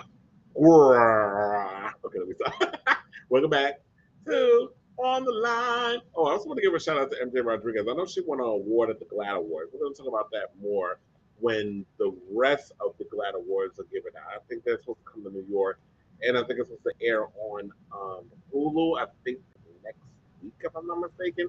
But I'm just waiting until all the awards is given out so we can talk about it in full. Because I know they had it last weekend, and I want to talk a little bit about it. If you want to see that list, you can head over to Tribe. I did post that article on the winners that were of the awards that were given out in LA, and MJ did win an award. I believe RuPaul's Drag Race tied with We're Here. So I'm glad somebody's recognized We're Here because that is a great show. I also want to give a shout out to my friend Alex Tinkis, the adult film star, who was just hit with 6 Grammy Award nominations. I'm trying to get him on this show. You know, I love porn stars, and I'm friendly with a lot of porn performers. I'm gonna get him on the show so we can talk about his rise. He does the studio stuff, but for the most part, he's been making a lot of his money on just fans. That's his place. So he's an entrepreneur. So he nominations: hottest top, best 3-way, hottest daddy, hottest rooster. That's a category. Rooster. Oh, I need to know what that means. Best versatile and best 3-way. So shout out to Alex Tikas. Oh, and then Chichi the Russo, you said 3-way twice. I think you got up for a group scene award. But anyway, so yeah, kudos to him. And it's funny how a friend of mine already posted a clip of the whole conversation about Funky Dineva going in on the president of Zeus Network. And one of my friends said Funky really can't talk when he made his platform on trashing black women. Well, a lot of people say that. And here was the thing I forgot to mention about that. Can Funky Dineva really talk about trash TV and calling Zeus Network trash when he's made his career? And this is like in the beginning, but he has matured a lot since then. I'll say that. People have a right to start out one way and grow. The Zeus Network is 3-4 years old. It's a baby, so it has given a chance to grow into something bigger and better. Now, if it was around for over a decade and still doing the same buffoonery, then I'd be like, okay, let me what you doing. But for the most part, let's give the man a chance to grow his empire. So can Dineva really talk when he's made his career and still at times makes his coins off of reviewing reality TV like The Real Housewives of Atlanta, or a lot of those female-centric type of shows, Love and Marriage Huntsville, or I guess whatever the hell that's called. Like when he's talking about those. So does he have room to talk when that's kind of what you made your bones in your career doing, and still doing, reviewing these shows, these reality shows that apparently a lot of his female audience likes that he reviews it. So when we're content creators, we have to leave room for people express themselves how they express themselves, but whatever. So let's talk about, speaking of messy, let's talk about Ezra Miller. So now apparently, now they're saying his projects with Warner Brothers and DC are reported in jeopardy after his recent arrest, recent arrest in Hawaii. I forgot. Ezra identifies as non-binary, so they use they, and their pronouns.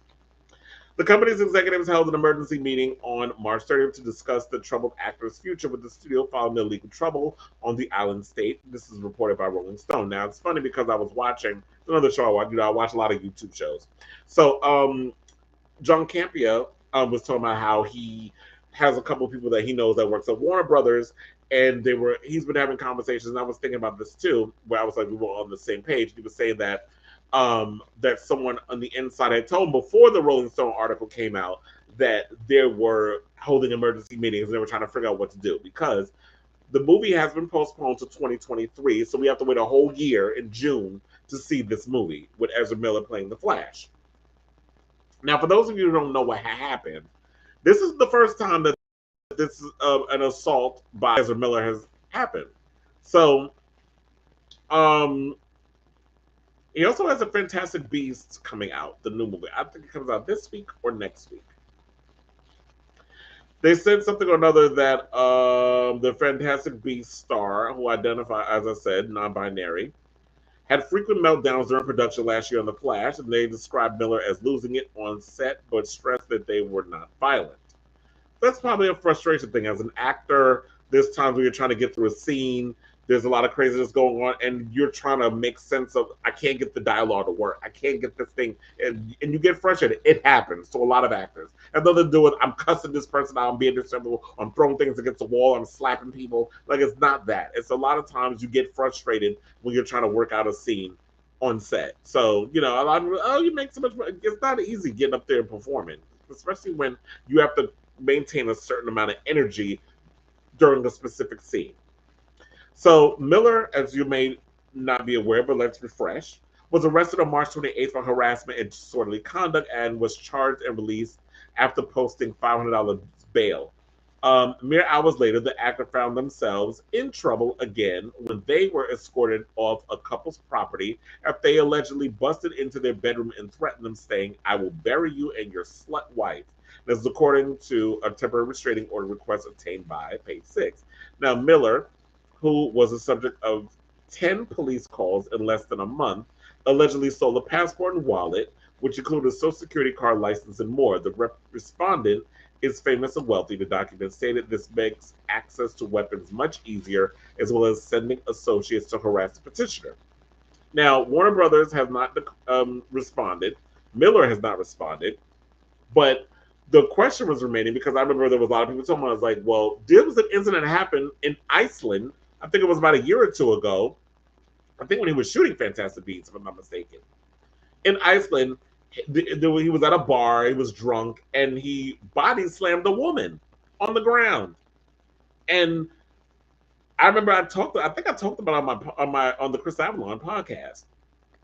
And it kind of was swept under the rug. Like, WB just kind of, look over there. Like, very much pulled the old girl from Dragon. Look over there. To distract us from what's happening because they didn't want to deal with the outcome. It's like you have to address it. Now they're talking about they're addressing it. So the question remains, people are trying to figure out, so what happens? Do we get a new actor in there? Do we start shooting around him and putting someone and replacing them with another actor? There have been people talking about, why can't they pick Grant Gustin from the Flash TV series?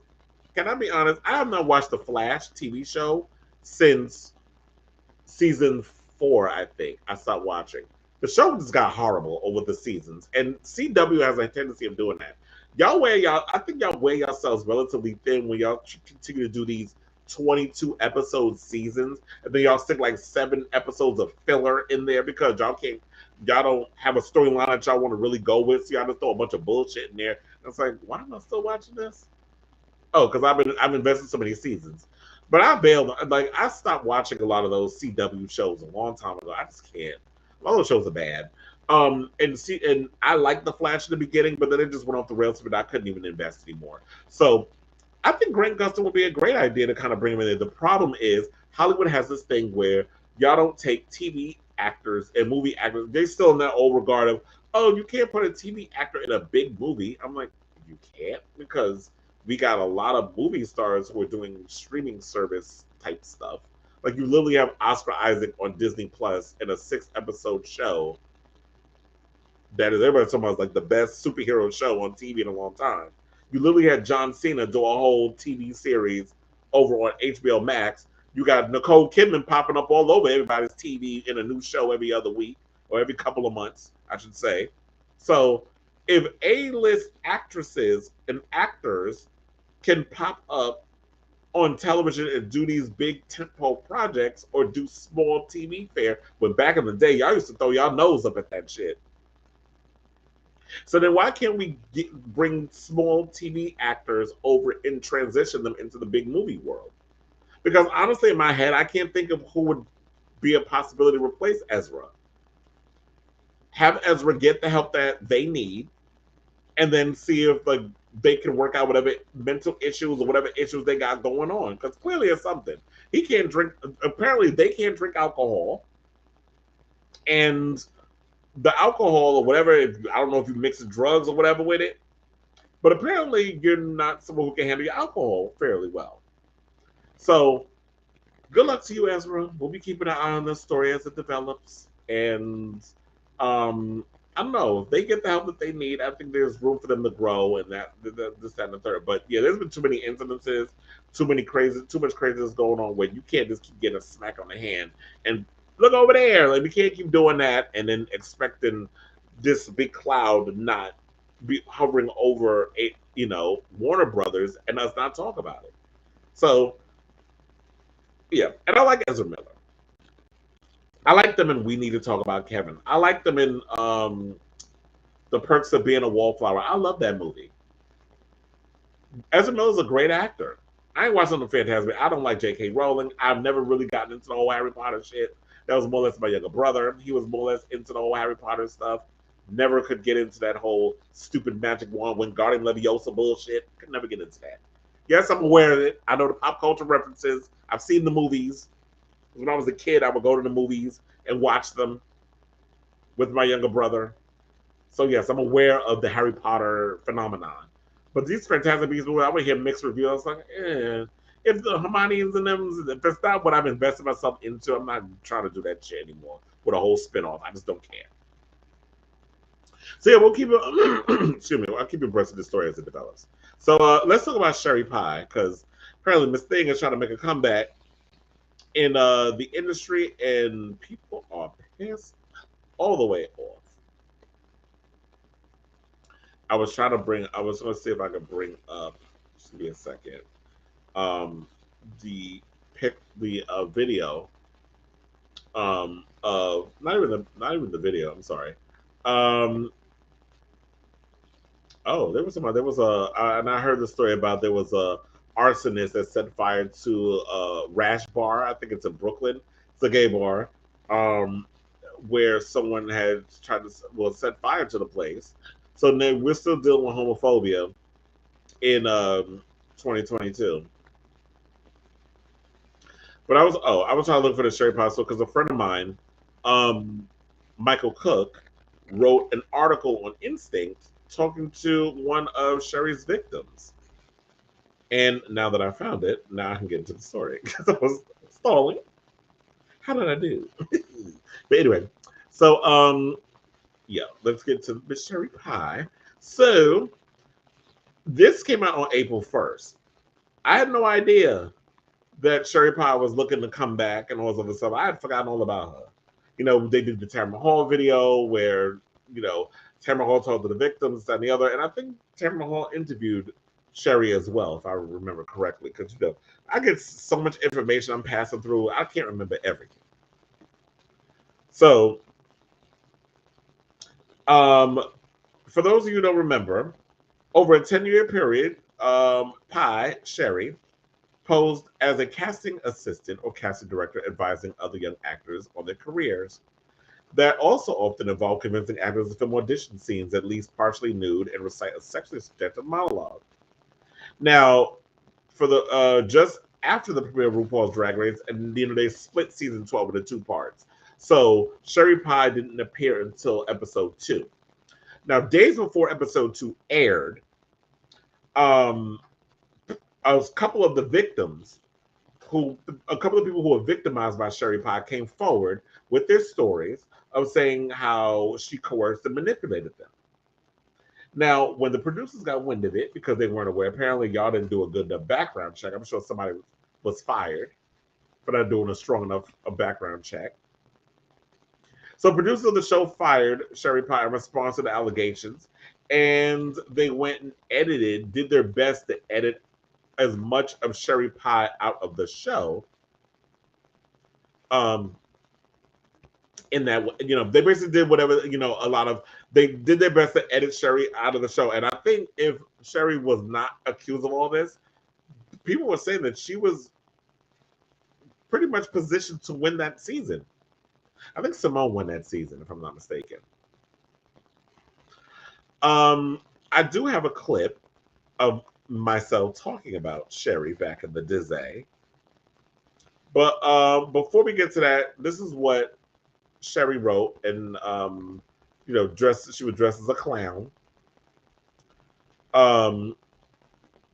Come on, Mama. This came out as on April Fool's. It says, coming back to socials has me gagging. Hey, all, I want to say thanks so much for the positivity. Returning to social medias is a large step in my mental health journey, and this decision was not made lightly. It has been made easier by those who have stood by me as I learn and grow. I really appreciate your patience and the opportunity to share my art. I am doing this for myself and for those who appreciate this. I understand this and will make some upset and angry. It's okay to be upset and feel what you feel. Oh, you trying to gaslight me, bitch?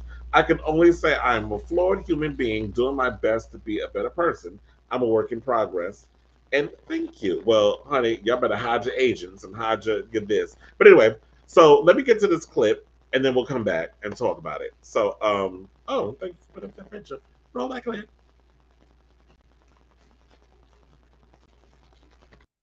I totally understand that. Are you worried about criminal charges, Joey? Because here's the deal. And we've done a lot of research. The catfish laws, if you will, are very loose out there, but there are allegations of financial fraud.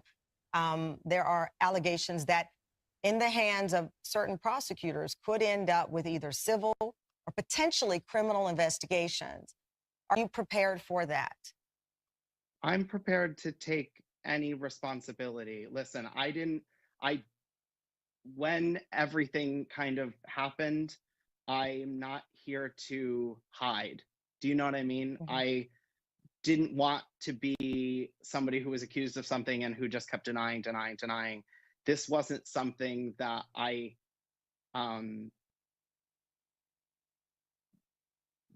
deep down felt good about doing. Oh, well, hello, we're back. So one of the things is he says he didn't feel deep down, he didn't like doing what he did, but you did it, Blanche, you did it. Now, one of the things I did not like was in the disclaimer before the episode that Tamron compared this whole situation to Jeffrey Epstein and R. Kelly with those situations. But here's the thing, when you interviewing those, a lot of that was in response to documentaries that were centered around the victims who were victimized by Jeffrey Epstein and who were victimized by R. Kelly. There was no documentary based on Cherry Pie. The only thing that we have is the word of the victims who spoke out on social media around the time, I think it was before or the day of when her episode was about to air. And then VH1 had to.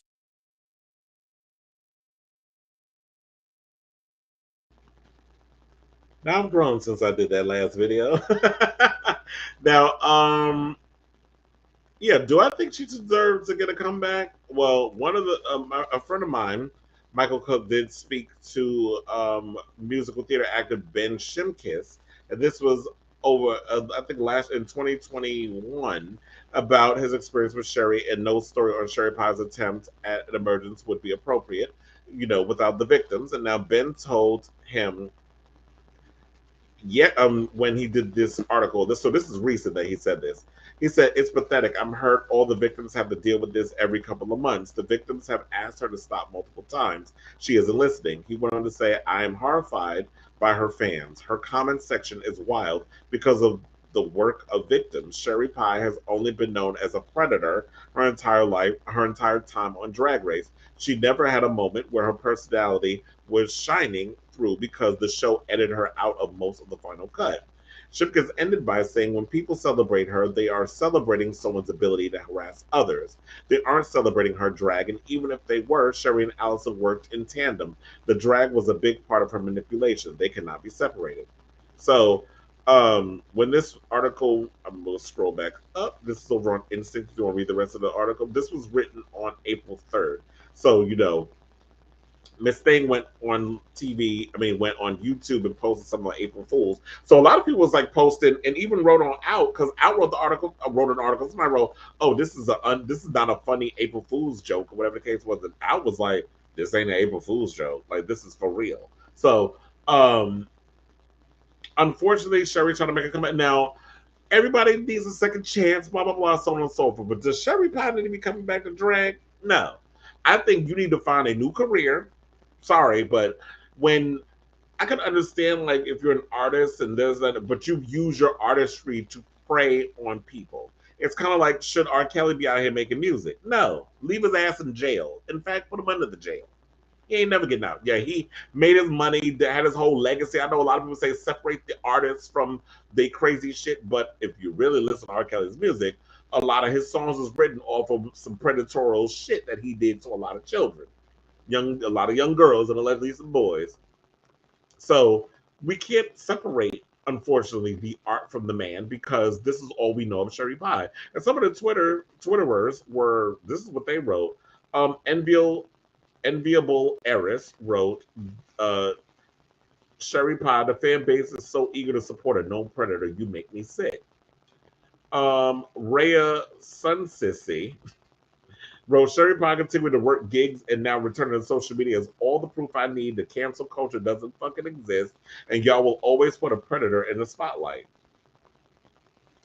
Ayama Star wrote, girl, people are still supporting Sherry Pie, literally unfriend me. And Pop Crave wrote, y'all allowed Sherry fucking Pie back before you even embraced the vixen. Now that's the true tea. And I am actually bracing myself because I'm currently, like I told you, I'm in Drag Race Season 8. I'm going to start up probably by next week, Season 9. And Season 9 was when they took the move from Logo to VH1. And that was a season of Eureka, Aquaria, and the Vixen. So now I'm going to take, that's going to be the opportunity for me to revisit a lot of what the Vixen said back then because I think mentally I wasn't prepared to I couldn't really wrap my head around a lot of what the Vixen was saying and a lot of things she was saying because I was so wrapped up in the villain edit and a lot of I came to fight and that aggressiveness or whatever. So now I can really sit back and pay attention to a lot of the stuff that was going on and be like, and I've been saying it, the Vixen was right about a lot of white girls on that damn show. So do I think Sherry deserves to come back to the world of drag? No. Will there be people out there that supports? Oh, what we doing? We supporting the Ukraine? Yes, honey. I like some Ukrainian memes and things. But anyway, let me stop. Support Ukraine. Shout out to y'all, even though I know a lot of y'all don't like black people, but that's a whole other conversation. But, you know, for y'all. And Jussie Smollett, because, you know, he like doing that too. But anyway, so, yeah, for the most part, no. Sherry, no. Sashay away. Or, in the words of my girl over in España, sachet de paz. As they say in Espanol. Now, I got one more topic I was going to do the whole Cardi B thing, but I don't care. But we need to talk about this whole Kanye thing. So, I think Coachella is it this weekend? Wait, I'm going to check. Because, yeah, it's April 17th through it says April 17th and April 24th. That's when Kanye was supposed to perform. I always forgot that Coachella comes around April. I was like, wait a minute, isn't the summertime? But then I forgot. I lived in LA and in Los Angeles, it always feels like it's hot. So even when it's wintertime, you pretty much getting summer weather. So you can't really tell with the weather because it's always hot out there. And I've been out there I've never gone to Coachella, but I've been around Coachella. I actually went out to Palm Springs. I think I was doing it. That was around the time we did the shoot. Myself and David did the shoot with Laganja. Back when Laganja went through a period of I've given up drag. I'm doing more or less boy drag, that sort of thing. She was going through that period. I think she goes by she. We'll go with they for now because I can't remember. I know a lot of people change their pronouns. So to be on the respectful side, I'll say they. So I know they were going through a whole period like, okay, I'm done with drag. I'm doing more of the men stuff. So I want to do more boy drag. And she had given up doing drag altogether. So we were out there in Palm Springs. We were doing like a whole photo shoot where we had to go to a friend of ours' house, pick up some designs. Then we wound up going out to, we went out and we started doing a couple of photo shoots in different locations, wardrobe changes, the whole works. And that was around the time of Coachella. And I remember it was crazy out there. So I'm like, I would never want to go to. I don't even like festivals like that. It's too many people. Too much sand. I've done festivals before. I did Ozfest. I've done a couple of festivals. It's dirty. It's messy. It's hot. I don't like it. I'm not a festival person. I can just watch the shit on my TV in the comfort of my own house. So, to get to the point, because I went on a whole tangent. Kanye has pulled out of Coachella. I remember telling you guys that there was a petition that had went out at one point on change.org that people were signing where they wanted him to not be a part of Coachella because of the whole thing where he was disinvited from going to the Grammys. He did win some Grammys, I should point out. I'm not talking about the Grammys. I could care less who won. Show's always boring every year. I don't care about these people. Show's boring. I don't care about who was there. I don't care who hosted. I don't care about all the other whatever. But I heard he won some Grammys because it came up on my timeline when I was scrolling through the whole news feed from stuff that was going on. So that's how I know he won. But he was disinvited, and they said it had to do with because of his craziness and how he was acting. But I think it had something to do with I think it had to do with Trevor Noah because Trevor Noah hosted, and he had gotten to that beef with Trevor Noah a couple of weeks before the Grammys supposed to happen. So I think that's what that had to do with. So that's why I was like, oh no, Kanye not coming. So now Kanye isn't, and I think the reason why he's back, I don't think the Change.org thing had anything to do with Kanye backing away, because people put all kinds of petitions out. The shit don't work. I don't know why y'all be out here wasting your time. Because at the end of the day, it's up to the organizers, and the organizers are gonna be like, to your damn petition. We still gonna have him come and perform. So he's supposed to perform for 2 days, but he backed out at the last minute. And I think the reason why he backed out had nothing to do with the petition. I think it's because he said he's going away to get help because of all the social media outbursts that he's been having. So he's seeking mental health rehab. He's seeking rehab for his mental health. Now, you know that, for the past couple of months, I think it's almost been half a year that this has been going around. He's gone on social media, had his consistent rants, going in on Pete, or is he called Skeet? He would constantly talk about things personal about his wife, saying a lot of disrespectful stuff, going on social media talking about that his wife won't let him see his kids. He's dragging his kids into the situation. I did hear that Satan North are aware of his behavior. I'm like, no shit, Sherlock. Of course he's aware of the kids are aware. I think those are the two oldest, especially North. Like, from her being on TikTok and a lot of her behavior and the rebellion. Like, I've always said North is kind of given that rebellious energy. So, of course she's aware. She's the oldest. Which is probably why, I think when there was also speculation that there were times when she wanted to go to, Kanye wanted her to be at Sunday service and North didn't want to go. And I think it's because she just didn't want to be around her father as he was having his manic episodes. And Kim, was making excuses. She was like, well, North had a sleepover the night before, or this or that, or whatever the case was. Kanye would get mad, throw a temper tantrum, and go on his phone and go to IG Live and start ranting. So they're getting his lawyers involved. And people behind the scenes that should come in between. The fans shouldn't have nothing to do with asserting their thoughts and their opinions into your personal life. That is what you need to have professionals come in and deal with. So I like the idea that he is actually seeking help for, a lot of stuff. So, he called Trevor Noah a rhymes with moon, but it's gay. Kundis Owens. I got a lot of names for certain people when y'all have certain kind of behaviors. Now, an insider on the matter basically said this: for the sake of the kids, Kanye has told Kim he's not making any public appearances or inflammatory social media statements, and he will go away somewhere to get better. Kanye has reportedly released a statement saying the following: at this time, Ye is committed to a healthy co-parenting relationship with Kim and is focused on raising their beautiful children. So hopefully they work this out. Hopefully, I always say I don't go by words. I go by action.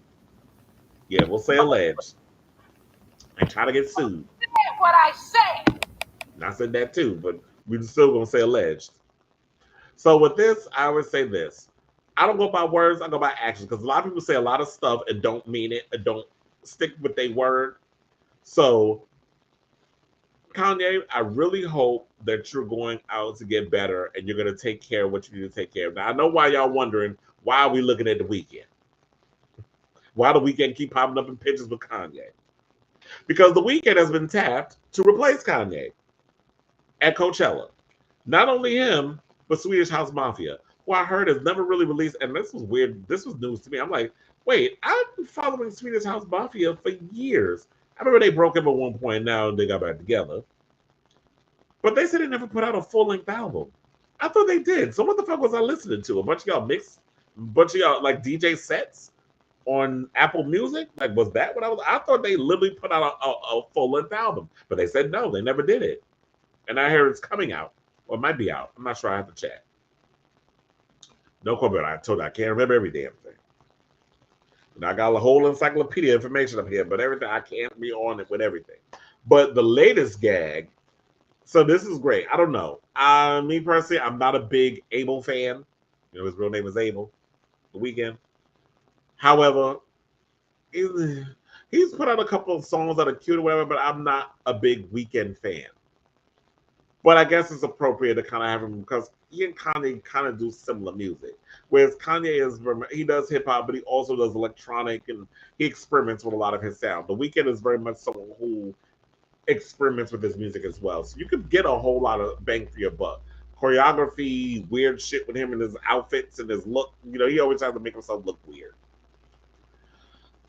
So that'll work for the whole situation. And, you know, you can get a whole bunch of lights and all kinds of craziness up there. But the word on the curb is that The Weeknd, it might be some drama with having The Weeknd being a part of the show. They said the singer is threatening to pull out if he wasn't paid the same money as West, who was set to rake in $8 million plus a $500,000 production fee. Now, Page Six, so we'll, you know, take this with a grain of salt. Even though, you know, Page Six has been on it with some things, they're also a tabloid, so we'll just go along with it. Has exclusively revealed that The Weeknd was the front runner to replace the All of the Lights rapper who bailed on the gig less than 2 weeks before showtime. Coachella organizers announced yesterday that The Weeknd and house music group Swedish House Mafia will be taking over rapper slots on the 17th of April and April 24th. But this is Sundays, by the way. But a music source is saying that the deal was not yet done for the Blinding Lights singer. So the source said The Weeknd came in at short notice to take Kanye's top spot, but Phil Anschutz, who owns the Coachella Festival through AEG Live, wanted to hold on to Kanye's money and pay The Weeknd far less, just a few $1 million. The festival would pocket the rest. The ploy led to a fraught negotiation this week between The Weeknd's management and Anschutz's company, Golden Voice, which produces the festival. The source continued by saying, even after Coachella announced a new lineup on Wednesday, a deal wasn't in place for The Weeknd, who threatened to pull out at an hour's notice if he didn't get the same deal as Kanye. So now, finally, on Wednesday, faced with the prospect of a set headline act pulling out of Coachella, Anschutz's company caved and agreed to pay The Weeknd the same money. Now, here's the thing. I don't get why y'all try to see, and I can't say I don't get it, because this is something that has been said time and time and time again, how people will be slick, and they always tell you the first deal they give you, don't take it, because they're actually lowballing you. Go back to the table and ask for more money. Whether I like his music or not, The Weeknd is the hottest thing in music right now. People like his stuff. His previous album did really well. People like what he did at the Super Bowl last year. Was it last year? I don't remember. Or was it Jennifer Lopez last year? I don't remember. I do remember, you know, people lived and ate up his performance at the Super Bowl. I did like that album that he the one before this, not this recent one. The recent one, I've heard this sound before and much better from other people. The album before that one, I actually liked. When I hear it come in, I did like that album. Even though I'm not a fan, but I will listen to music. You know, I'm a fan of music. Even if I don't like the artist, I'll listen to it. It's like I don't like Taylor Swift, but I like 1989. I do love that album. So I can be fair when I need to be. But for the most part, I'm like, it's shady that these people would pull that stuff and be like, oh, we're gonna lowball him. We're not gonna give him the $8 million plus 500,000. And first of all, why would y'all pay Kanye that much money anyway? Because he's Kanye, and you know what comes with that. He was gonna have Travis Scott come out. Y'all already know the controversy with Travis. Like, why would you even think to bring him out on stage after everything that just happened? So good luck with y'all. I'll see how this whole thing turns out because we're 2 weeks away from, or maybe less than a week and a half away from this whole performance, and we'll see how it all turns out. Personally speaking, I would like to have seen what's his name there.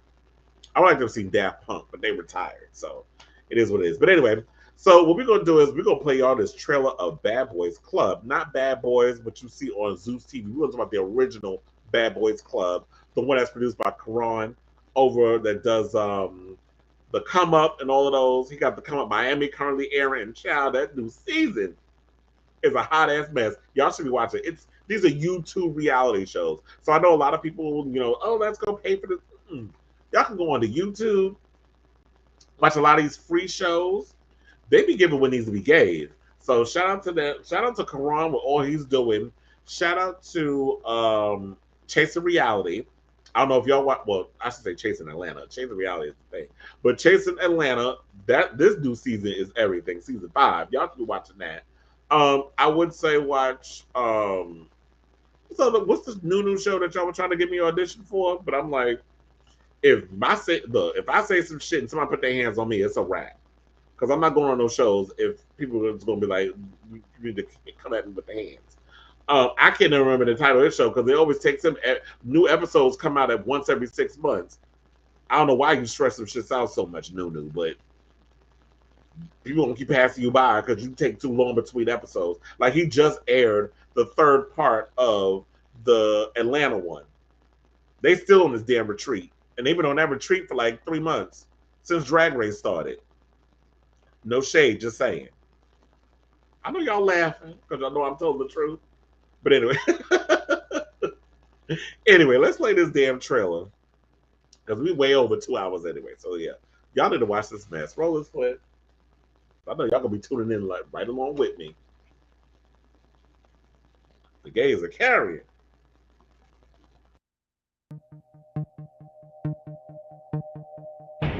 There's a reason why this show hasn't come out in 5 years. You put 7 boys in a house together. What do you think is gonna happen? Bitch, he got a lot fucked up.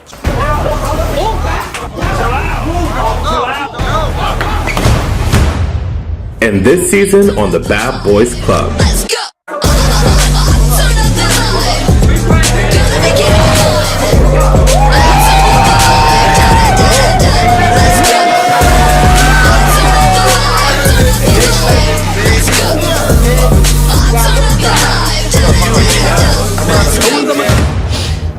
I've just been trying to sway away from the bad people because we don't know how long we're gonna be on this earth for. Thank you.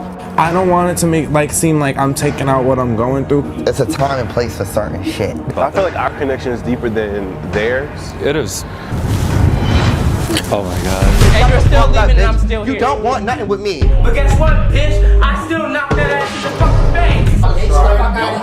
You know how we give it up. Nobody in this house fucking with me. Joy going home, bitch. Watch your hair. Watch your hair.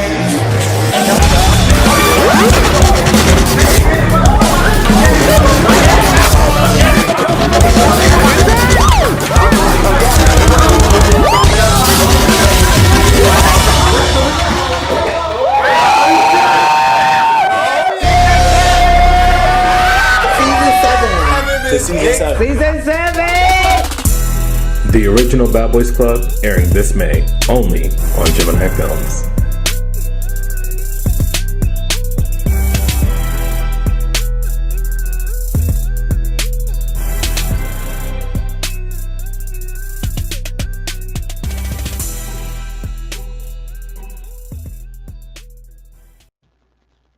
Oh, the girls are fighting. I know they say ratchet TV, or they just stupid low, but look, the times they are changing. The gays are coming out. They're getting their opportunity for stories to be told. And look, here's the thing: what I like about a lot of these stories, in between, even though they're on YouTube and they're not getting the same type of platform as the networks, what I have to give it up to people like who are content creators like Kerrion and like so many others, is that they're creating spaces for a lot of people who y'all look at as nobodies, and they're giving them these spaces to tell their stories, and we're getting a lot of great stories out of that. So in between all the fighting, you're getting those stories of, you know, whatever issues that a lot of young gay men of color deal with.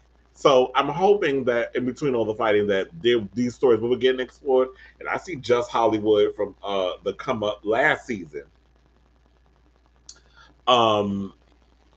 He done moved on to this show, because I don't know what's going on with the Come Up. And you know, I was looking for Justin will go from 0 to 100 minutes. I follow him on Instagram.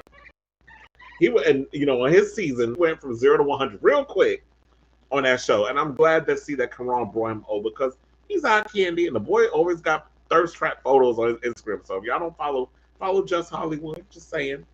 And I like Gutter, but Gutter from Bad Boys LA is also from Gemini. It's from Bad Boys Club. Oh, I didn't know that he was a part of. He was with Kerrion and them before. That's why, if y'all notice the shade in what Kerrion, the original Bad Boys Club, because he was doing it first, and I did say that. I don't know if y'all was paying attention, but I did say that Kerrion started Bad Boys Club eons ago, so I think he owned the rights to that, which is why they call it Bad Boys LA, and Natalie Nunn called herself creating something.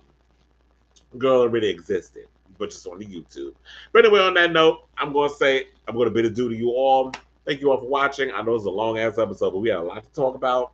Thank you for those of you who chimed in the comments. For those of you who are going to watch later on, definitely like, subscribe, comment, leave all your stuff. I will be responding. Let me know what you thought of the topics, and also let me know if you will be watching this upcoming season of Bad Boys LA. I mean, not Bad Boys LA. We didn't watch that. I'm going to probably do a segment of Bad Boys LA versus Bad Boys Club. That's going to be a little special that I'm going to do. So I'm just putting it out there for production. So we talking about we didn't want to do some specials. I'm probably also going to try to see if I can get some of them cast members on here to interview them. And I'm probably going to be doing some reality recaps. So I'm going to be talking a lot about these YouTube, these shows that pertain to our community, because I don't see a lot of people doing reviews on that. So I'm going to take it upon myself to, if you build it, they will come. So I want to talk about a lot of these things to get y'all into it. Y'all we'll watch it as a family. We can do like a little a movie club, you know, like a book club. Oprah's book club. So we're gonna do like Kris's Avalon's reality club. We were just talking about LGBT reality TV roundtable, something or another, something of that nature. And had them come on, and we just be talking about a lot of these reality shows. Because look, I know I'm not the only one out here that like ratchet TV, and we shouldn't be ashamed that we like and support ratchet television. I balance it out. I tell y'all like other shit I watch too. I don't just be sitting there watching ratchet TV. But yeah. So anyway, let me just shut in this show already, because we're already almost at 2.5 hours. Anyway, love you all for watching. Click like, subscribe. I love you all. Till next time, ciao, darlings.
I remember you said sometimes it lasts in love, but sometimes it hurts instead.